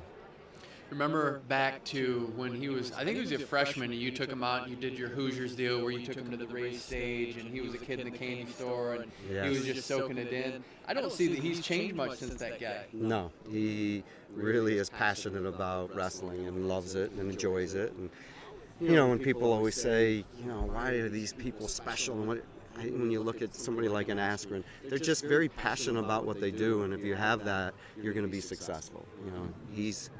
Jaden loves getting on the mat, loves learning the sport and continuing to learn it and getting better. Every time I see him, he's like, man, here's something else I'm working on. And that makes it more than just the grind. It makes it you enjoy it. And that's what those guys have in common. Did he tell you about how much he loved that belt that he won at the Worlds? Because when he was on our show, he was saying, man, I wasn't going to let security touch that thing. I was going to make sure my eyes were on that thing the entire time. He's proud of that belt. That's funny. He needs to wear it out in Colombia. Going into this, man, you had a good dual meet season. You're going into this, you have firepower. The guy that's fun to watch, Jaden Ironman, let's start with him. How's he looking going into this tournament? He feels great. I think about a month ago he was getting over the flu and then just started coming on in practice. And we talked about how people are kind of trying to slow the pace when they wrestle him. And I'm like, Jaden, you got to just open up.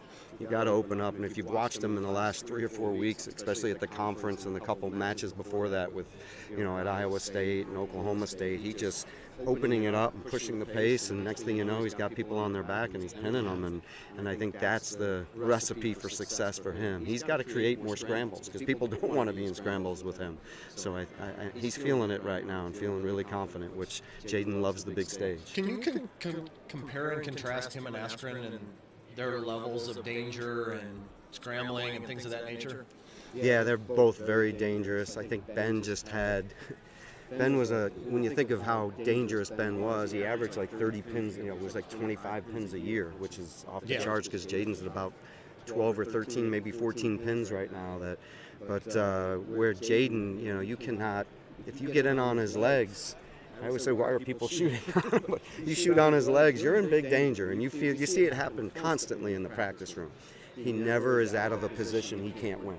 And he plays in these positions. He comes in the room. A couple weeks ago, he came in the room before the conference. He's like, Coach, look at this move I'm playing with. I'm like, I always tease him and tell him it's not in the playbook till it happens in a real match. So the wrestling room counts a little, but it's not in the playbook till, of course, in the first match, he's trying it and eventually gets it and puts the guy on his back, but he didn't pin him.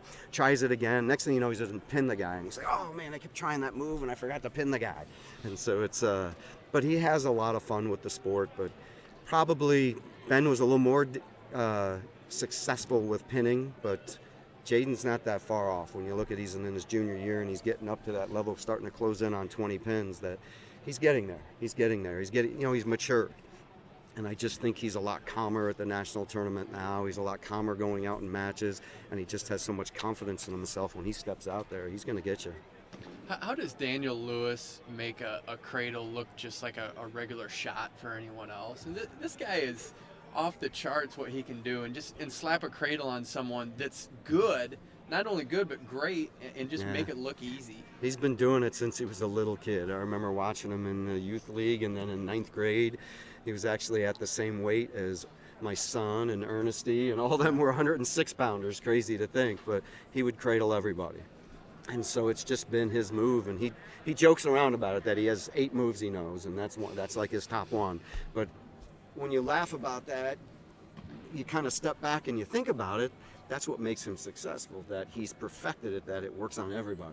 He can go out and make that move work, and it's because he works at it really hard. And he says, Coach, if you make me learn another move, I'm gonna have to take one of them out. But he works really hard at what he does. And the great thing about Daniel this year, he said it yesterday, that he's like, this isn't that big of a deal anymore. When I was a freshman, it was a big deal. And he's like, I'm just here and I'm calm and I'm ready to do this thing, which is a good thing to see in a young man when they get to this big stage, that it isn't a big stage anymore. It's just another tournament to him.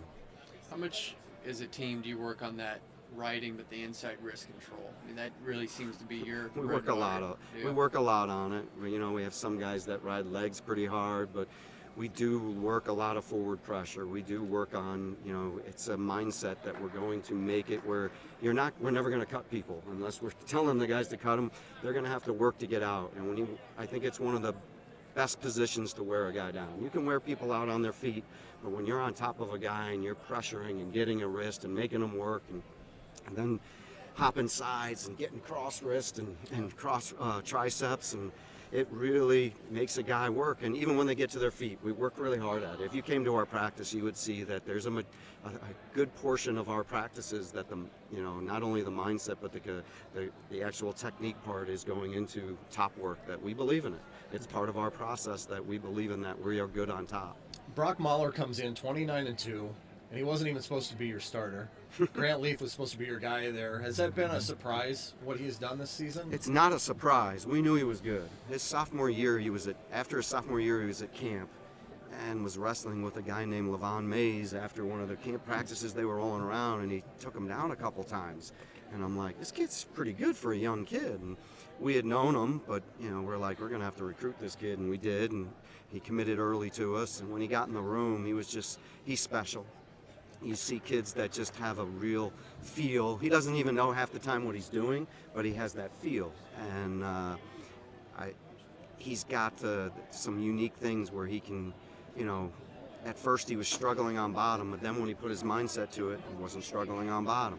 When we told him you just don't cut people. He was just cutting guys in the beginning of the year. We're like, no, you're going to have to ride when you get to the next thing I know, he's not only riding him, he's in the match with the Northern Iowa kid, he's turning him and almost getting a major. And it was like, this kid is special because when he puts his mind to it, it comes easy to him. So I'm excited. I'm excited to see because he's so laid back and so his emotions are just in check all the time. You don't even know I don't even think he realizes he's at the national tournament. How much do you look down the road when we talk about skill sets? Of course, Daniel Lewis is vicious on top. How much do you plan in your mind someone probably will not take bottom against him, or I need to make that decision? That might be a semifinal match. Do you plot that out, or do you just kind of live in the moment on that? We've been working that for a long time with Daniel, and this year it's really come about when you watch Daniel's matches of this year. He's cut people 3 and 4 times a match that Daniel would never. He had a match at the Nationals, I don't know if it was last year or 2 years ago, he rode the guy for 6 minutes and 50 seconds.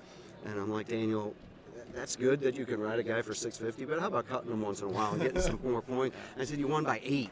I said, you would have probably broken the guy a little bit more by getting a couple more takedowns, and that's what the difference in Daniel this year. He knows that he's going to have to get takedowns. People are going to choose neutral. He's had it all year. People are choosing neutral.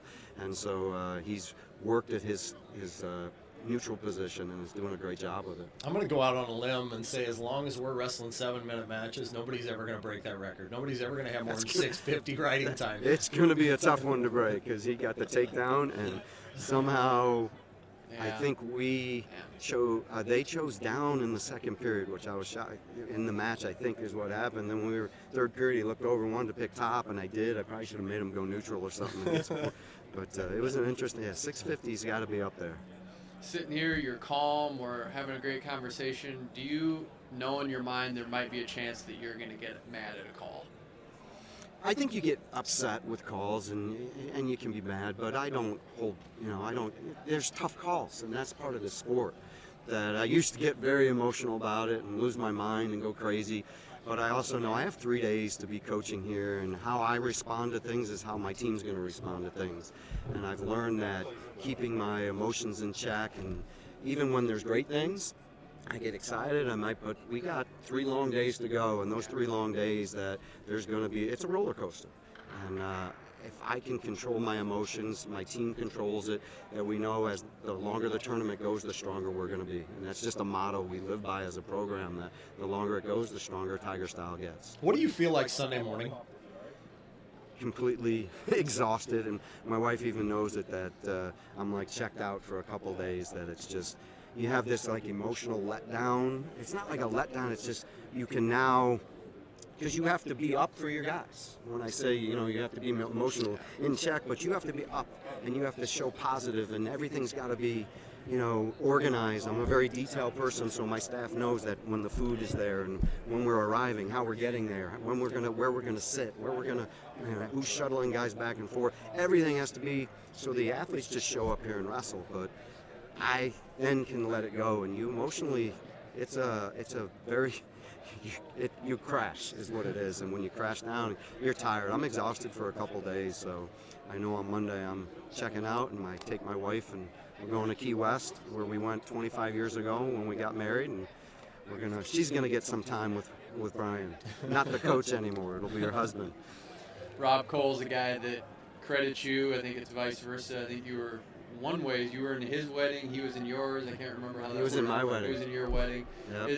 Is it fun, even though he's a rival coach, just to have him here, knowing that you get to have a friend like we're that? best of friends, and and I think of how we started. We were these 2 young guys, working at Cornell, and then he took over as the head coach, and we were learning it. We were learning about he was being the head coach, and he was basically treating me as a co-head coach.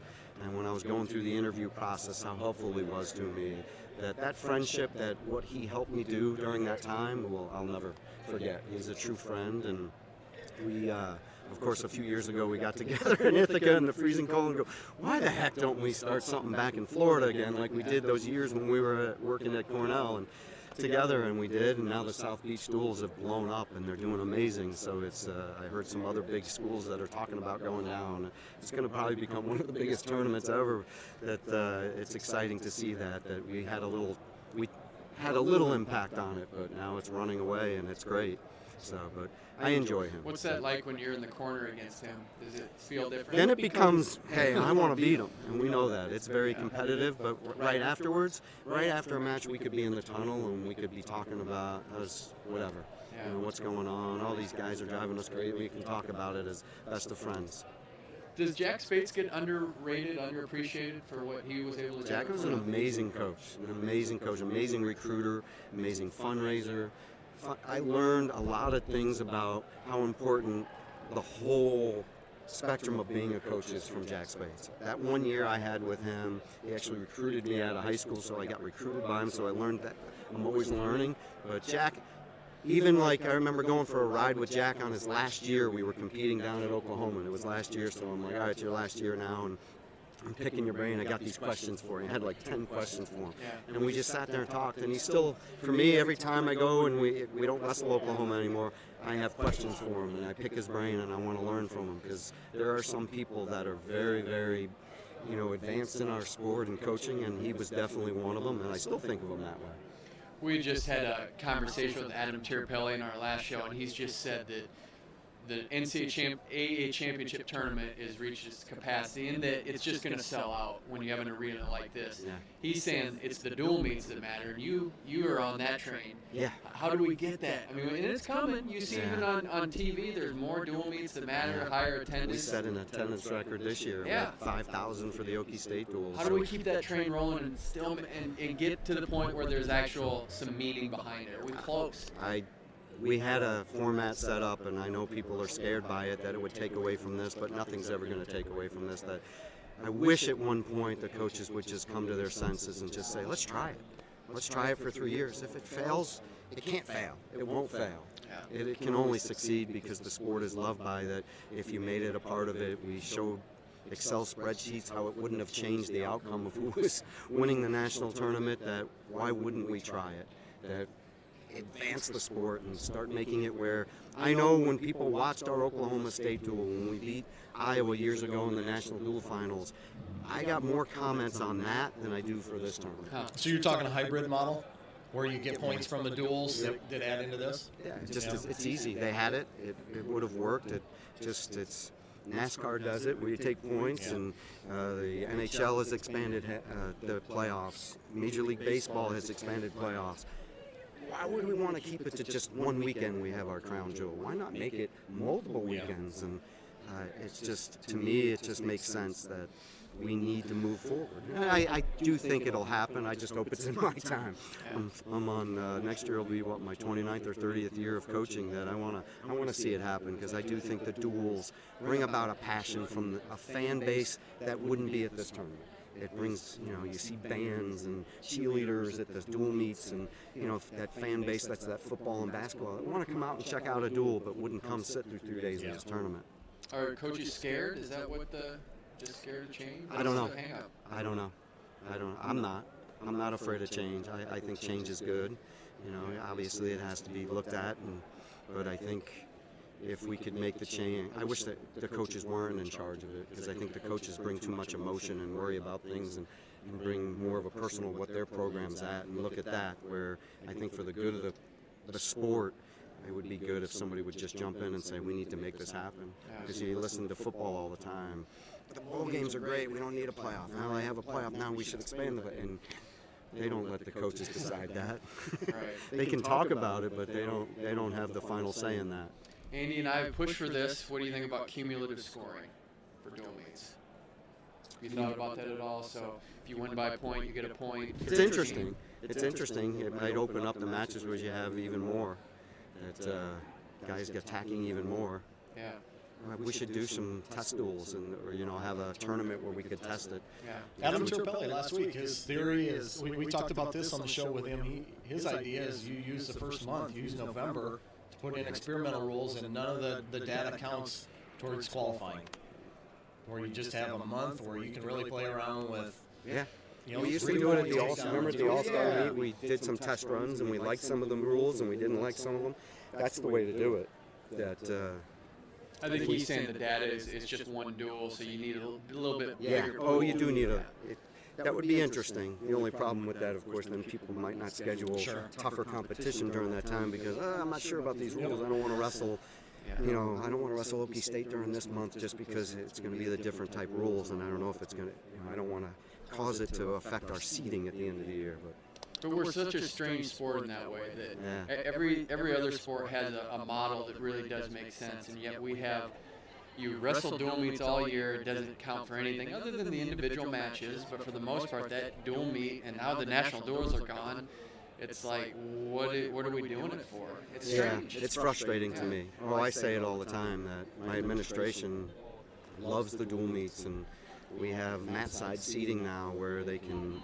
It's like a luxury box where they can go in the back area and walk out to the mat side seats, and there's food and drink and then alcohol, so it's like that luxury suite that football has, and people are fighting over those tickets now. We have 300 of them in that area, and we're talking about cutting out an area in the seating area and adding to it because people want to be at that. It's a 2-hour event, and they can socialize, and this is a great event, but this is the diehard wrestling fans. You're not going to get.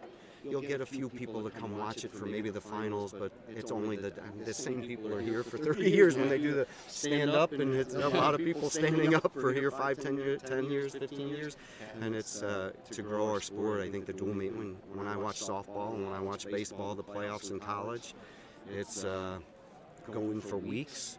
And I mean, the NCAA baseball went for 17 days last year because of rainouts and all this, but it went, and they were on TV every day, and people were watching, and it was on ESPN. Think of the coverage those schools were getting. All those schools were getting games, the different schools that were in it, and getting on national TV every day, and that we're limited it to 3 days in March. It doesn't make sense. I know you guys are on board with it, but it just doesn't make sense. I always want to go back to where you started from, and it really was the Big Four and the Little One. Man, Missouri was awful. I actually started as a high school wrestling coach, though. It's even smaller. And then I went up and was an assistant coach at Cornell for 5 years, and then got a head coach job at Syracuse, and then somehow fell into the Missouri job. To this day, I don't even know. They probably just wanted to. I think they were honestly thinking about dropping it and hired the cheapest guy they could get, and thought it wouldn't work out. And somehow I screwed that plan up, and now we're doing all right there. That first year, man, what was that? Take us through that first year. That had to be brutal. Honestly, it was difficult because I was thinking back to my first couple of years at my high school team, and I was thinking, God, maybe my high school team could beat this team we have. And everybody quit the team. I think we had 18 kids quit the team the first year at Missouri, and so. But it was changing the culture. And I just remember saying that I don't know if we can win in these next few years, but I can make them live right. I can make them go to class. I can get things so where they're doing the little things right. I can make them do those things. I can't make them win on the mat yet, and that's going to be just with a change. But I didn't get to recruit that first recruiting class because I got the job in late April. That next year, that first recruiting class was a kid named J.P. Reese from Michigan, Kenny Burleson, and Jeremy Spates. And those guys were a special group of kids that put up with how tough the times were. When you're changing a culture, you have to make it a little bit tougher than, the guys say I'm softer now. I don't think I'm softer. I just think we do things a little bit better, and it's gotten better every year. But we changed that culture, and getting guys to believe first, and then to start to compete. We started competing, and I remember in the third or fourth year, John Smith grabbing me one time after a duel, and I don't think it was even close, but we were in a lot of battles, lost a lot of one-point matches to him, and he said, hey, don't get discouraged, you're getting better. And I remember a few years later finally getting that first win over an Okie State, and getting that, we went 18-3, I think, in the fourth year, and beat 6 Big Ten schools and won our first Big 12, and it just kind of took off from that point.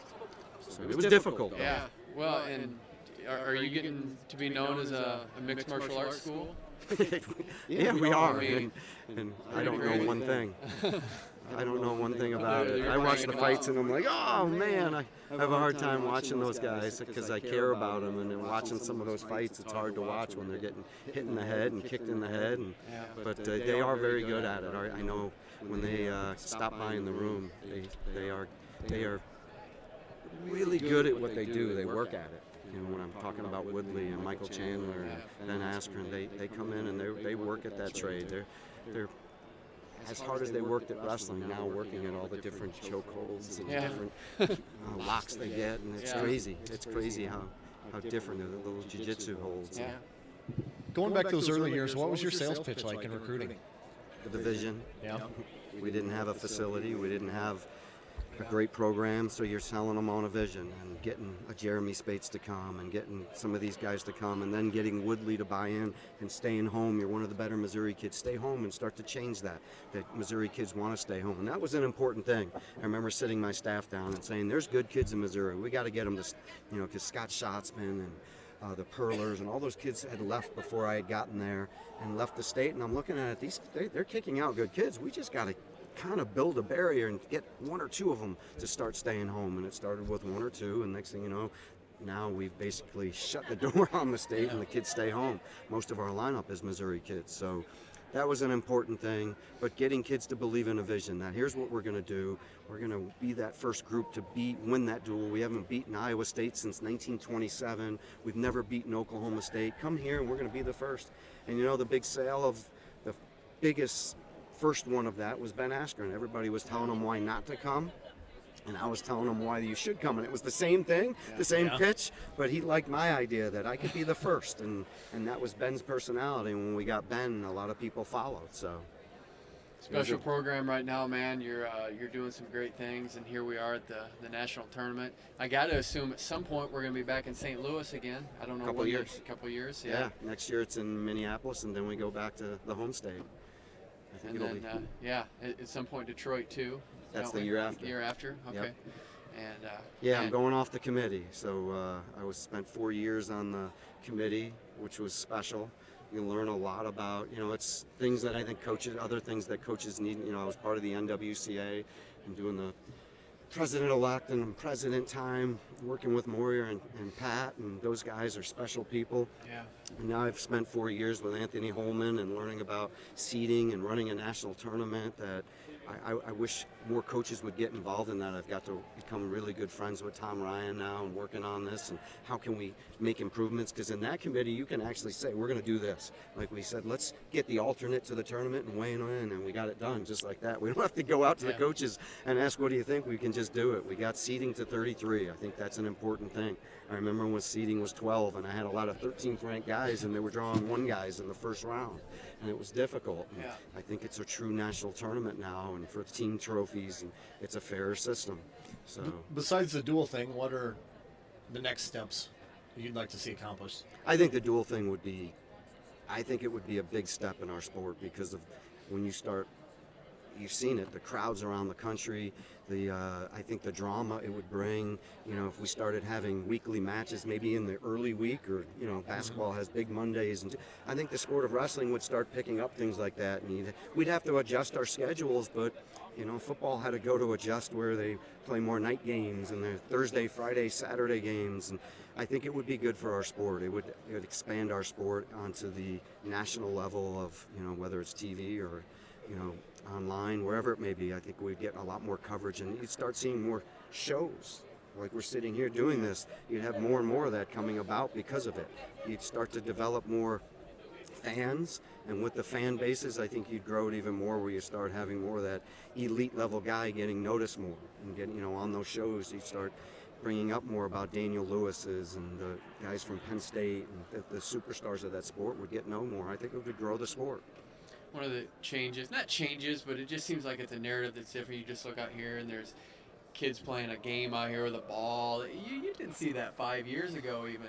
Is that just We did it 5 years. Did I remember in 2007 we were goofing around and doing things, and and I know a part of that was the culture, as Ben Askren was that. And as a coach, you got to learn from your athletes that at times when I hear people complain and you hear things, my guys will say, man, look what they're saying about this kid online, or what this talk show says about this football player or basketball player. And I'm going to say, sometimes we got to step back and remember, these are 18 to 22-year-old people, young kids. They're still really kids. And this is a big event that make it fun for them, too. Don't make it a grind. And I think that's an important thing that I've learned, and it's what's made me a better coach, that we've got to have some fun in here too. That I want my guys to enjoy it, and I want them to enjoy me. I don't want it to be like, man, I got to go see coach. I want them to be a part where they feel like, not even just now, 5 years from now when they're finished and they want to come back and just hang out and bring their family over, that it's a relationship type thing, that it's got to be fun. I think that also sells that when these young kids see this, the youth wrestlers and high school kids, they see this, that, man, these guys are having fun out here at a national tournament, that it doesn't have to be so nerve-wracking, and I can enjoy this. Because it is. There's going to be some nerves involved with this, but this isn't the time to have it right now. Relax a little.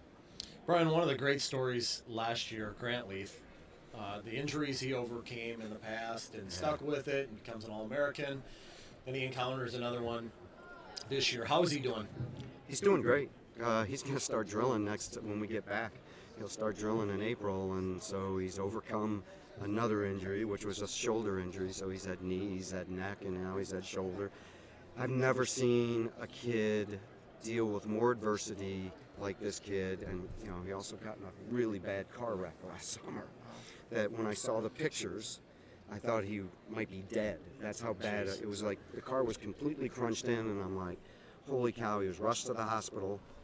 Had scrapes all over him, was a little banged up, and I'm thinking, how did he survive that? And they said probably because he's a wrestler, on the impact he was able to survive it. And so when you think of what he's gone through, and he, at some point I keep waiting for him that he's going to pop in and say, I just don't think I can do it anymore. But when you watch him rehab, he is so driven that he wants to be back. So he'll be back he'll be somewhere in our lineup next year and healthy again. And I just knock on wood that he can make it through the season next year because he still has a couple years left. So Ironman's going to redshirt next year? He is going to take the Olympic. Okay. That's his plan. So it'll be, I think part of it too is he wants to be back in St. Louis in 2 years as a senior with all his buddies that are on the team, and he's close with his team. And he looks at it that a couple years from now, obviously his purpose of doing this is that he's going to put complete focus on making the Olympic team. And I think it's great because whether he does or not, he's going to make that his purpose, and it's going to be a daily thing, and he's not going to be worrying about training for folk style at that point. He's going to put everything into it and give it a shot. And I like the idea. And then he'll come back, and he's still going to be around. He lives right in Columbia, so he's going to be he's already asked, do you think I can travel? And I have to check with compliance and check all those things out, but he's going to be training hard, but he's going to be close with the team and helping the guys out. And a couple of years from now, he'll be back, and we'll have a special team going into St. Louis. What would you think about a different venue, like a Phoenix or a Denver or somewhere in California? Would we ever get to that point? Oh, we will. Think so? I mean, we're having it in the Vikings football stadium next year, so we're going to have 40,000 tickets. We're hoping to sell, so it's going to be definitely a big-time venue. It's only a few years old. It hosted the Super Bowl 2 years ago. It's a premier. I think they have luxury boxes that are on the field that you walk up and sit. I've seen the pictures of it. It's going to be a great setup. I mean, you saw the Big Tens were sold out, so it's going to set the attendance record in no time. They've already sent out a thing saying whatever tickets you want, you're going to get. So don't ask for too many because we're not going to let you return them. So it's going to be a lot of fun seeing 40,000 wrestling fans converge on the city and having a good time. We just got to hope for good weather in Minneapolis. All right, thanks for doing this. We can't wait to see your next idea, whether it's in a theater or outside, if you're going to hold practice at the Union. Cruise ship, maybe? No, I was talking about that. My next one is under the arch in St. Louis. Cool. Okay. They've upgraded it. They had a park there, but I guess they've really fixed it up nice. I haven't been to it yet, and I'd love to put it on a stage and put seating and have it under the arch in St. Louis, and it would be a pretty cool setup. Awesome. Outside there, in the gateway. So it would be pretty cool. All right. Thanks for this Thanks, time. guys. Appreciate it. It's It's awesome. always great to have you on the thank you, show, guys. and appreciate your insight. You waited for me, Doc. Kyle, it's been fun so far. Yeah, been fun. I think we're running into about 1:30, so we're a couple hours in here. Anything else you want to cover as we wind down? I don't think so. I think we got to make this the norm. This has got to be a yearly tradition. This has been great. Took it up a notch this year. Yeah, first Put it on live video. Shout out to Justin Tritz for getting this Lots of hard set up. work. Man, he put that up there and got her done. So I appreciate it. Closing thoughts as we enter tomorrow. Just ready to get going. You know, we've spent, what now, 8 days looking at brackets and talking about brackets and weight by weight and Marinelli's draw and Joe Smith's draw. Yeah. 25 and how bonkers 33 is going to be, and let's just let it fly tomorrow. All right. It's been our first live edition of On the Mat for Andy Hamilton. I'm Kyle Klingman. You have been listening to On the Mat. You've been watching On the Mat. Yeah. Watching and listening.